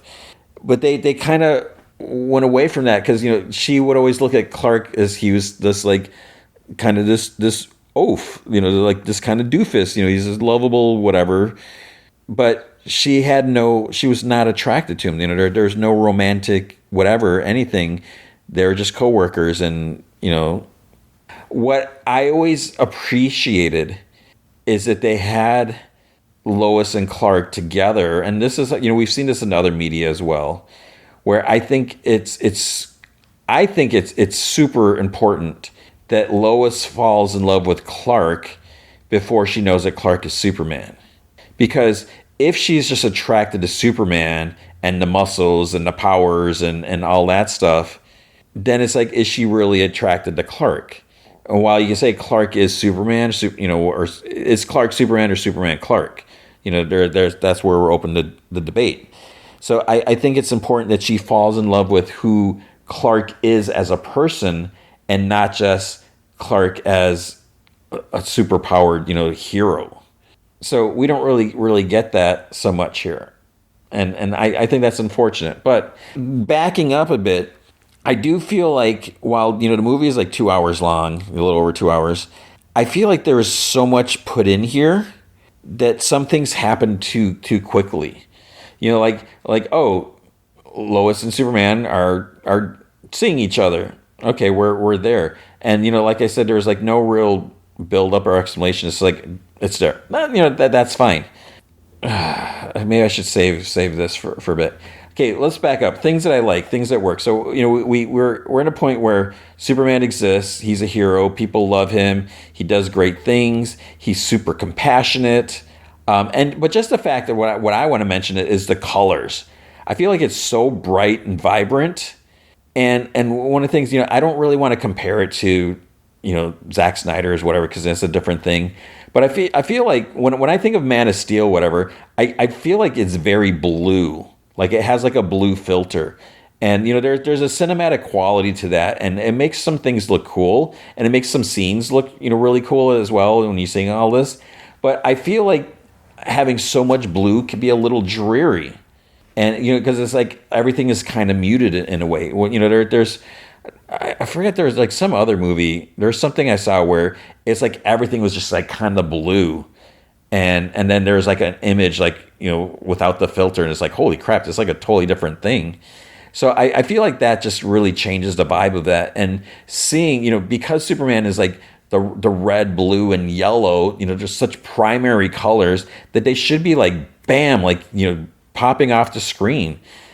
When you're trying to mute that, it seems weird because that's not what Superman is, or that's not what he's kind of known, for. I love that it's bright like that, and like I mentioned, the compassion. He just really cares, and he doesn't want to take the easy way out. Now I know James Gunn has said it's like, oh yeah, he's kind of open to the idea that Superman would kill. He's not like a purist or whatever. That I think is crap.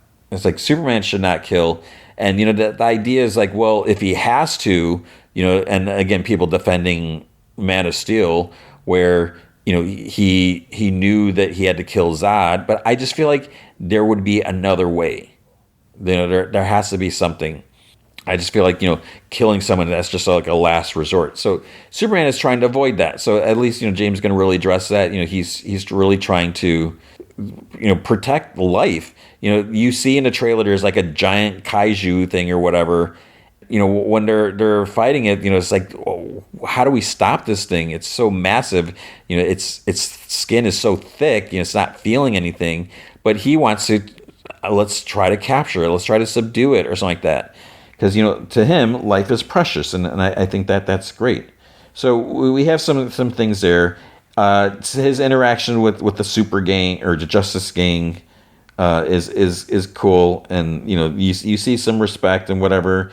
And it's just that the idea that, how many run-ins have they had and how well do we know each other? So it's cool that we got that like sense of history there without having to have it build up and having to wait to see that. So I think that was cool. Then we have Lex Luthor. So Lex Luthor is our main villain. And while I look at it, it's like, man, Lex Luthor is pretty absurd. He's pretty ridiculous. That's still kind of better. I'm a little torn with Lex Luthor as a villain. I like the idea of Lex as a villain because it's something a little more grounded, a little more realistic. We don't have to jump into like, let's have, Darkseid, be the villain, whatever. That we don't need to go there yet. Or even if you go like, what about Mongol or Brainiac? I think let's bring it, closer to home, especially if we're going to have more than one Superman movie. Let's go ahead and start off with Lex Luthor. And here's a human, a brilliant, genius, evil genius who hates Superman. And he wants to stop him. So we can do that. One problem that I have is I feel like we've seen Lex so many times. I'm so tired of Lex and his jealousy or whatever his issues are. But I think it's important to establish that and to set that up to show where he's at and how far he would go and so forth. Now, the problem, again, and some elements of this movie is, Lex is so incredibly smart. For as smart as he is, he's also such a knucklehead with some of the things he's doing. He's able to accomplish such big, massive things, but then he's so hung up on trying to stop Superman. Where, like, if he use his genius, like, he could actually do some really big things in his favor. And, one thing he's trying to do is, like, he's trying to form, like a military force type of thing, so he can establish himself. If his concern is like, Superman is a hero, people love him, he could be a hero in his own rights. He's able to create like such powerful forces that he could be using them for good, but he's just so evil, I guess, that's hard for him. I don't know, that's weird. Because then you look at like, engineer. So he, created whatever, helped the engineer get her powers, and she is completely loyal to him, doing all the dark things that it's like, does she not have any morals? It's like she has to see that Superman is a force of good, or is she just so hung up like, no, he's a stinking alien and I don't care what I do to to hurt him or whatever. I just think it's weird. There's a scene where she's in the Fortress of Solitude, and she's fighting the Superman robots. Like, are these robots Kryptonian technology? Like, what are they made out of? And she's just like going through them like they're nothing. And it just seemed a little weird that she would be able to do that. But it's just like yeah, she's just so yeah. I won't go more into that. Then we have Ultraman. So Ultraman was like the surprise. This is where we're getting the dangerous territory. It's like if you know who Ultraman in the comic is, as I mentioned, when I was talking about it before, I was like, that's weird because like, what are they doing with Ultraman? Is it actual like Ultraman from Earth 3? It's not. I'll say that. Or is it just someone else they're calling Ultraman? So it was like a weird choice. But I need to say more about Ultraman, but we'll save that for spoilers. I should be writing down what I want to talk about. I'm probably gonna forget, but I'm not going to because I'm too comfortable. I'm leaning back. Let's see, what else can we say? So it works. We there's like so many little things. Of course, Crypto's amazing. I don't want to get into too specifics, but he was great to see.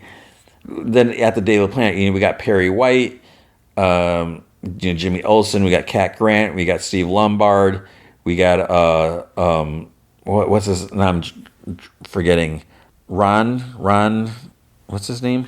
But so we have the whole like cast there, and I feel like Steve Lombard. I don't know. Maybe I'm just so thinking of how he's often in the comics, or even like if you look at like All-Star Superman, it's a great example where like he's just this big like jock, like former football player is writing sports stuff, and I didn't really get that so much here, because he should be a guy that's kind of like pushing Clark around, and they kind of have some exchanges, but it's not quite the same.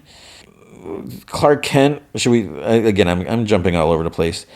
I feel like we don't see a whole lot of Clark, and I guess does he look different? I guess he looks different enough.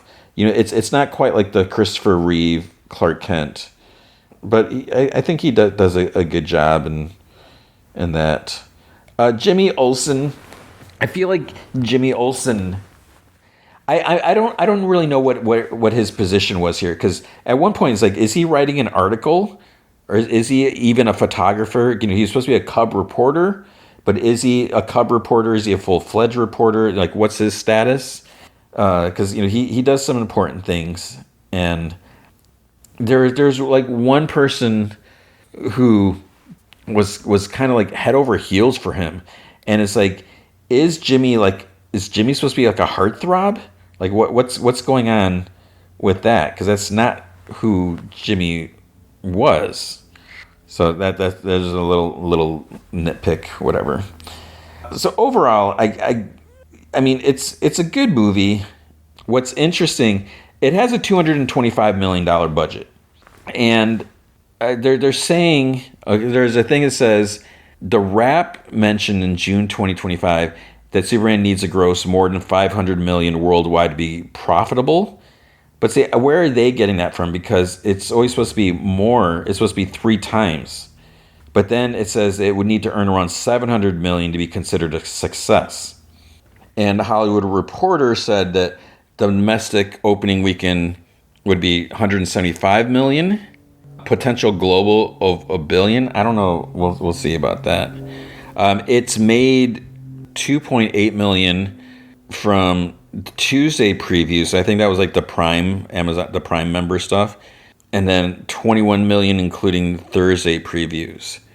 So let's see, 22.5 counting Tuesday screenings, and then as far as reviews go, right now it's at 82% on Rotten Tomato, and it's a 95% with the audience. So it seems like the audience is loving it, and that's the important thing. I do have to caution that when you see it, it's easy to get really glitz by all the glamour and excitement and all that. And I wanted to make sure that I didn't get caught, because I'd be like, oh, this is great, Superman or anything like that. Like if I don't give ratings, but if I were to give a rating, I would probably say it's a 4 out of 5. I really enjoyed it. I thought they did a really good job, but there's some things that I didn't like, and that's where we might get into spoiler territory. So it's a good movie. Like I said, I pre-ordered the Steelbook already. The day they did. A lot of times what they're doing now is like when movies open in theaters, they'll put out pre-orders for the Steelbook just to, whatever, jump on the excitement, the interest or whatever. There's no release date. We don't have no idea when it's going to come out. They'll release that later. But this is something it's like, yeah, I want to own this movie. I enjoyed it. But there are some things that just bothered me. So I think this is where we might get into some minor spoilers, okay? So this is your warning, and I think from here until the outro will just be spoilers, because I feel like I've been talking about Superman for a while now. But again, you do want to see the outro so you can get a preview. What am I going to talk about next week and so forth. But yeah, so this is your warning. So I'm stalling. Previews, spoilers coming up. So minor spoilers. I'm not going to go into. These are just like some little nitpicky things, and some of them it's going to be minor spoilers. Are you ready? Okay, here we go. One of the things that kind of bothered me a little bit is at one point, as part of Lex's scheme, he turns the public against Superman. And it's just like, bam, like so easy. The way he did that was with, spoiler, the message from Superman's parents. Because, Superman always, he only saw like the first part of the message from Jor-El and Lara. And this is where we see who Jor-El was played by. I mentioned that last week. It's like, oh, I didn't realize that. It's like, I didn't need to know. And I won't spoil it now, because even though it's silly not to. As he's like healing in the Fortress of Solitude, the Superman, the robots, they played a message because it's calming and soothing. And it's in Kryptonian, but it almost sounds like Italian. But it's just like saying how they love, their child, and they're sending him, to this planet where he can do good and stuff like that. And it's just very comforting. This is what drove Superman. He wanted to live up to his parents' wishes and be this great hero.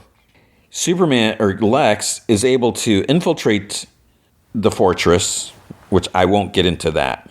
So they're there, and then he has an engineer hack into his computer. So I'm not an engineer expert. I will admit that. But she's able to hack in, and she finds a message.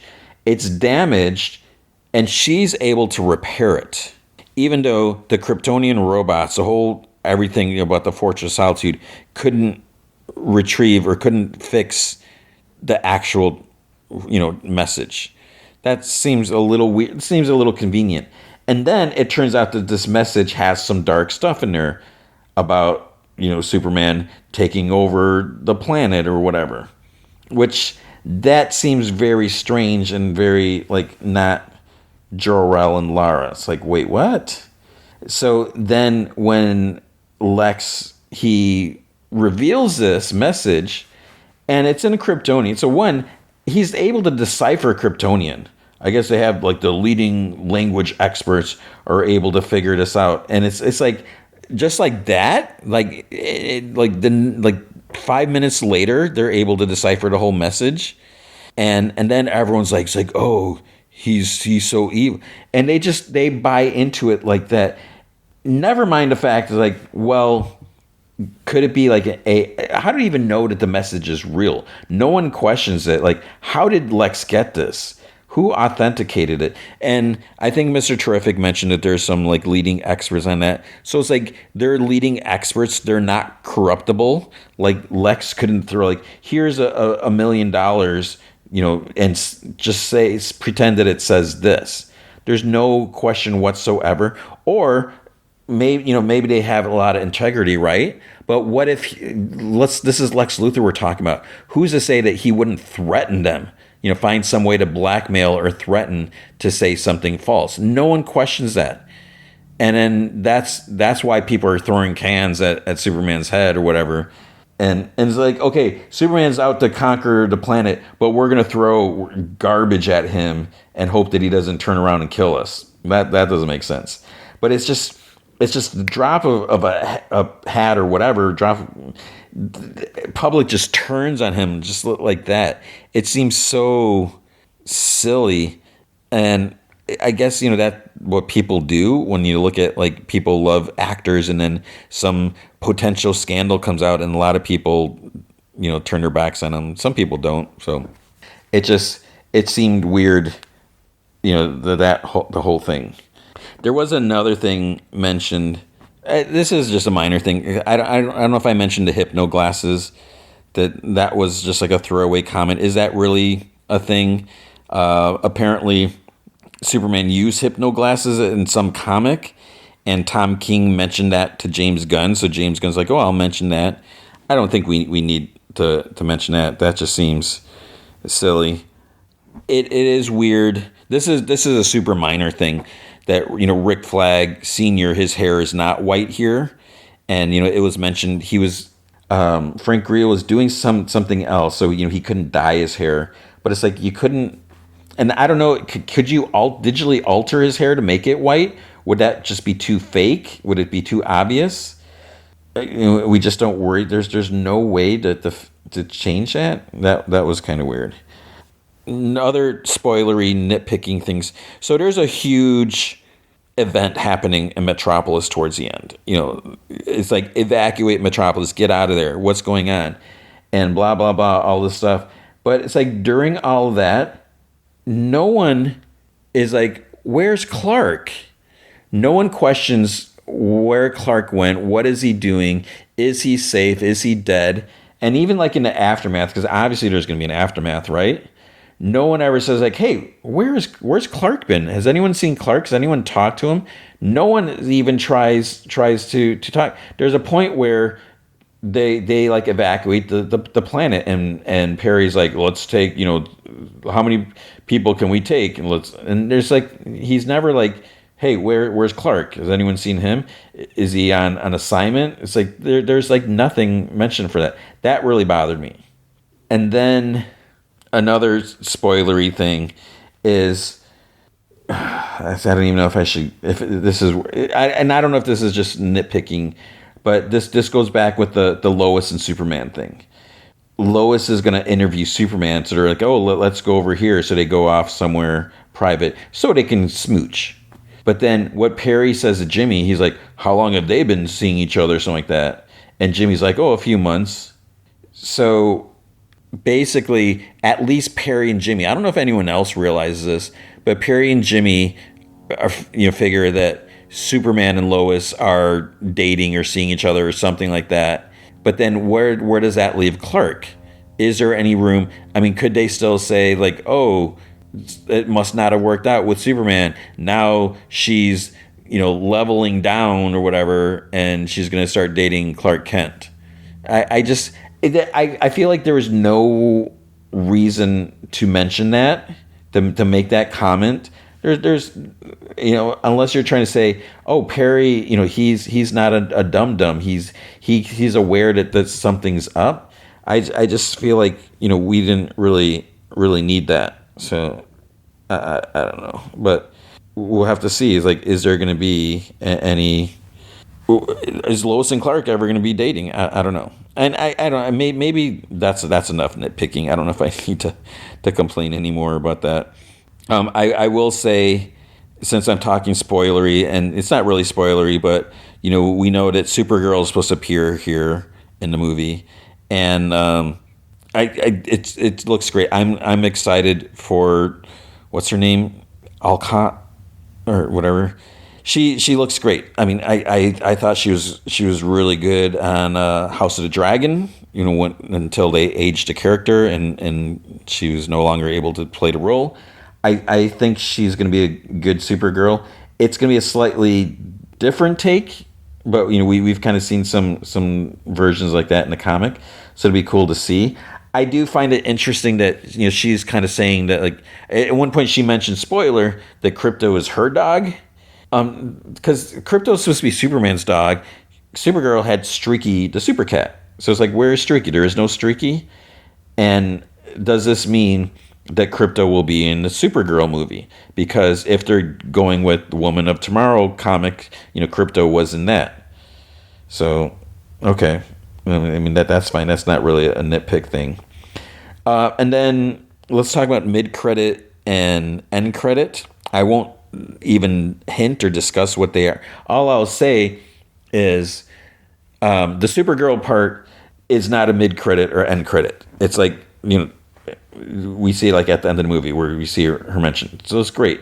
And I saw, where was it at? Like, and maybe it was in some comment somewhere, or Facebook or something, where someone said something like, oh, that's great that, James Gunn's breaking the mold and or breaking tradition and not putting, a lead in as an end credit or whatever.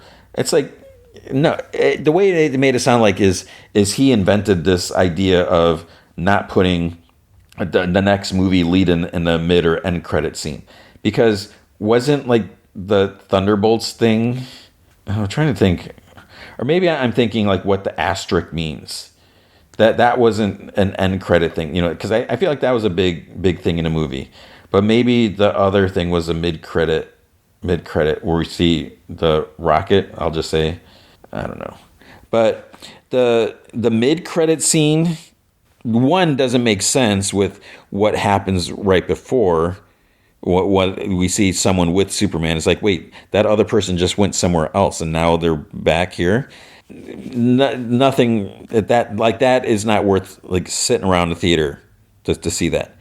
The end credit, as I saw a comment, I forget where, someone said like, oh, and I shouldn't spoil this, but they're like, oh, it's just a James Gunn joke, and a joke that he couldn't fit into the movie, so they put it there. Maybe, and that's fine. It's like when you look at the Avengers, the shawarma scene, that didn't really lead into anything or whatever, but it was something, fun to see. And I think that is fine, because for too long, it's like, oh, these end credits, it's teasing the next thing. And in some cases, like, the director of the movie isn't even aware of what's being attached. It's like, someone else is shooting that because it's leading. That seems a little weird that, because like if I'm directing this movie and then you're throwing in someone else's scene at the end to promote something else, that seems a little weird. But yeah, we have that. I don't know. But I feel like I'm just nitpicking too much. It's a good movie. You should definitely see it. And yes, you should see it on the big screen. You want to see all the big action. I just feel like things just happen so quickly. And just Lex Luthor, he's a main... Oh, I didn't even mention Ultraman. I should touch on that. But Lex Luthor's scheme is just so ridiculous, so absurd. He is just so unhinged with what he does. So I will say also, the fact how Ultraman is there, how Lex is able to get Ultraman under his command as one of his employees or whatever you want to call him, I think that seems kind of weird. It seemed like it was so easy. How does Lex get Ultraman to work for him? And it just seems that the fact that he's able to do that without like without even anyone questioning it just seems a little weird. And then the other thing is, Lex, this is a spoiler, Lex discovers a pocket universe and does like some huge things with it. And I think that is kind of silly. It's like, one, where does the money for all that come from? He is a businessman with money and, everywhere. That would be an insane amount of money with what in order to access that and what he puts in there. And this is where you have, okay, so Lex discovers or something this pocket universe, and then with the means of how he got Ultraman, those are two like major breakthroughs or whatever, and then he's still trying to turn the public against Superman. It's like, where's your big picture, your whatever? But I guess that's just Lex's downfall, is he's just so jealous or focused. I don't know. And that's why these little things, while I enjoyed all the stuff, I do think Lex was over top. And I am just a little tired of so much Lex. But, Lex is important.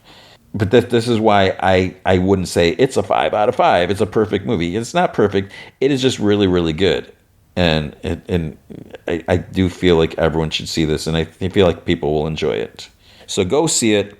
I've rambled on enough. And I don't know, am I coming across as too harsh, too nitpicky? But just because, to me, Superman is an important character. And I'm not just going to sit back oh, this is great. It was really good. But I have really high standards when it comes to Superman. And this is an immense improvement. I'm so happy with this movie, but I'm not going to say it's a perfect movie. So take that as you will. And I hope you take this podcast wherever you go, if you download it or streaming it. But that is going to be the episode for the week. So big thanks to Andrew Loken. He is a big supporter of the show. You can be a supporter by going to patreon.com/gmanfromheck. Any amount you can commit to will be awesome. If you commit at the Rick Jones tier or higher, you get access to the secret podcast from Heck, which is an additional 30 minutes podcast entertainment. This last week was 60 minutes, and this coming week is probably going to be close to that.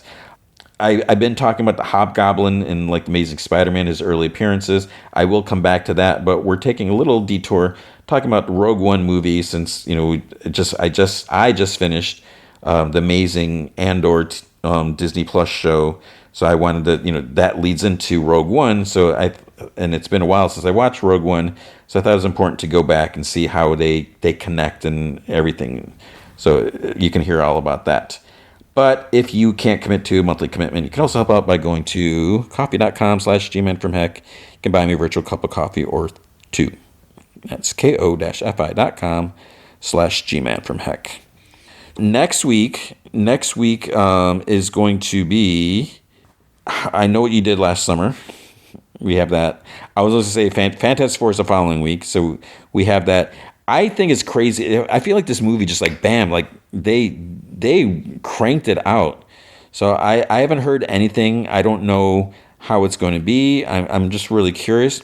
Maybe I should go back. Maybe I should try to watch the original. I don't know if I'll have time to watch the original before. It's been a long time, but I'm interested to see it. I hope it's good. I'll say that. And then, of course, we'll have more Murderbot, more Ironheart, and more Squid Game. I'm a little hesitant now, since I've only done 2 episodes of Squid Game. All of them are out. I feel like it's getting so far after the fact. I think I'll still continue. Do people want to hear about it? That's what I just wonder. I don't know.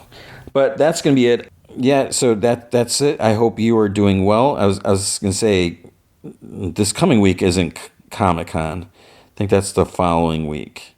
I am starting to get a bunch of emails and stuff like that, which is again, bumming me out. That it's just reminders nope, I'm not going. I would love to interview so-and-so, but no, I'm not going to be there. Thanks. So I hope you are doing well. I hope you're doing fun things this summer. I hope you're taking care of yourself. I hope you go see Superman and enjoy it. And I hope you remember, be good to each other.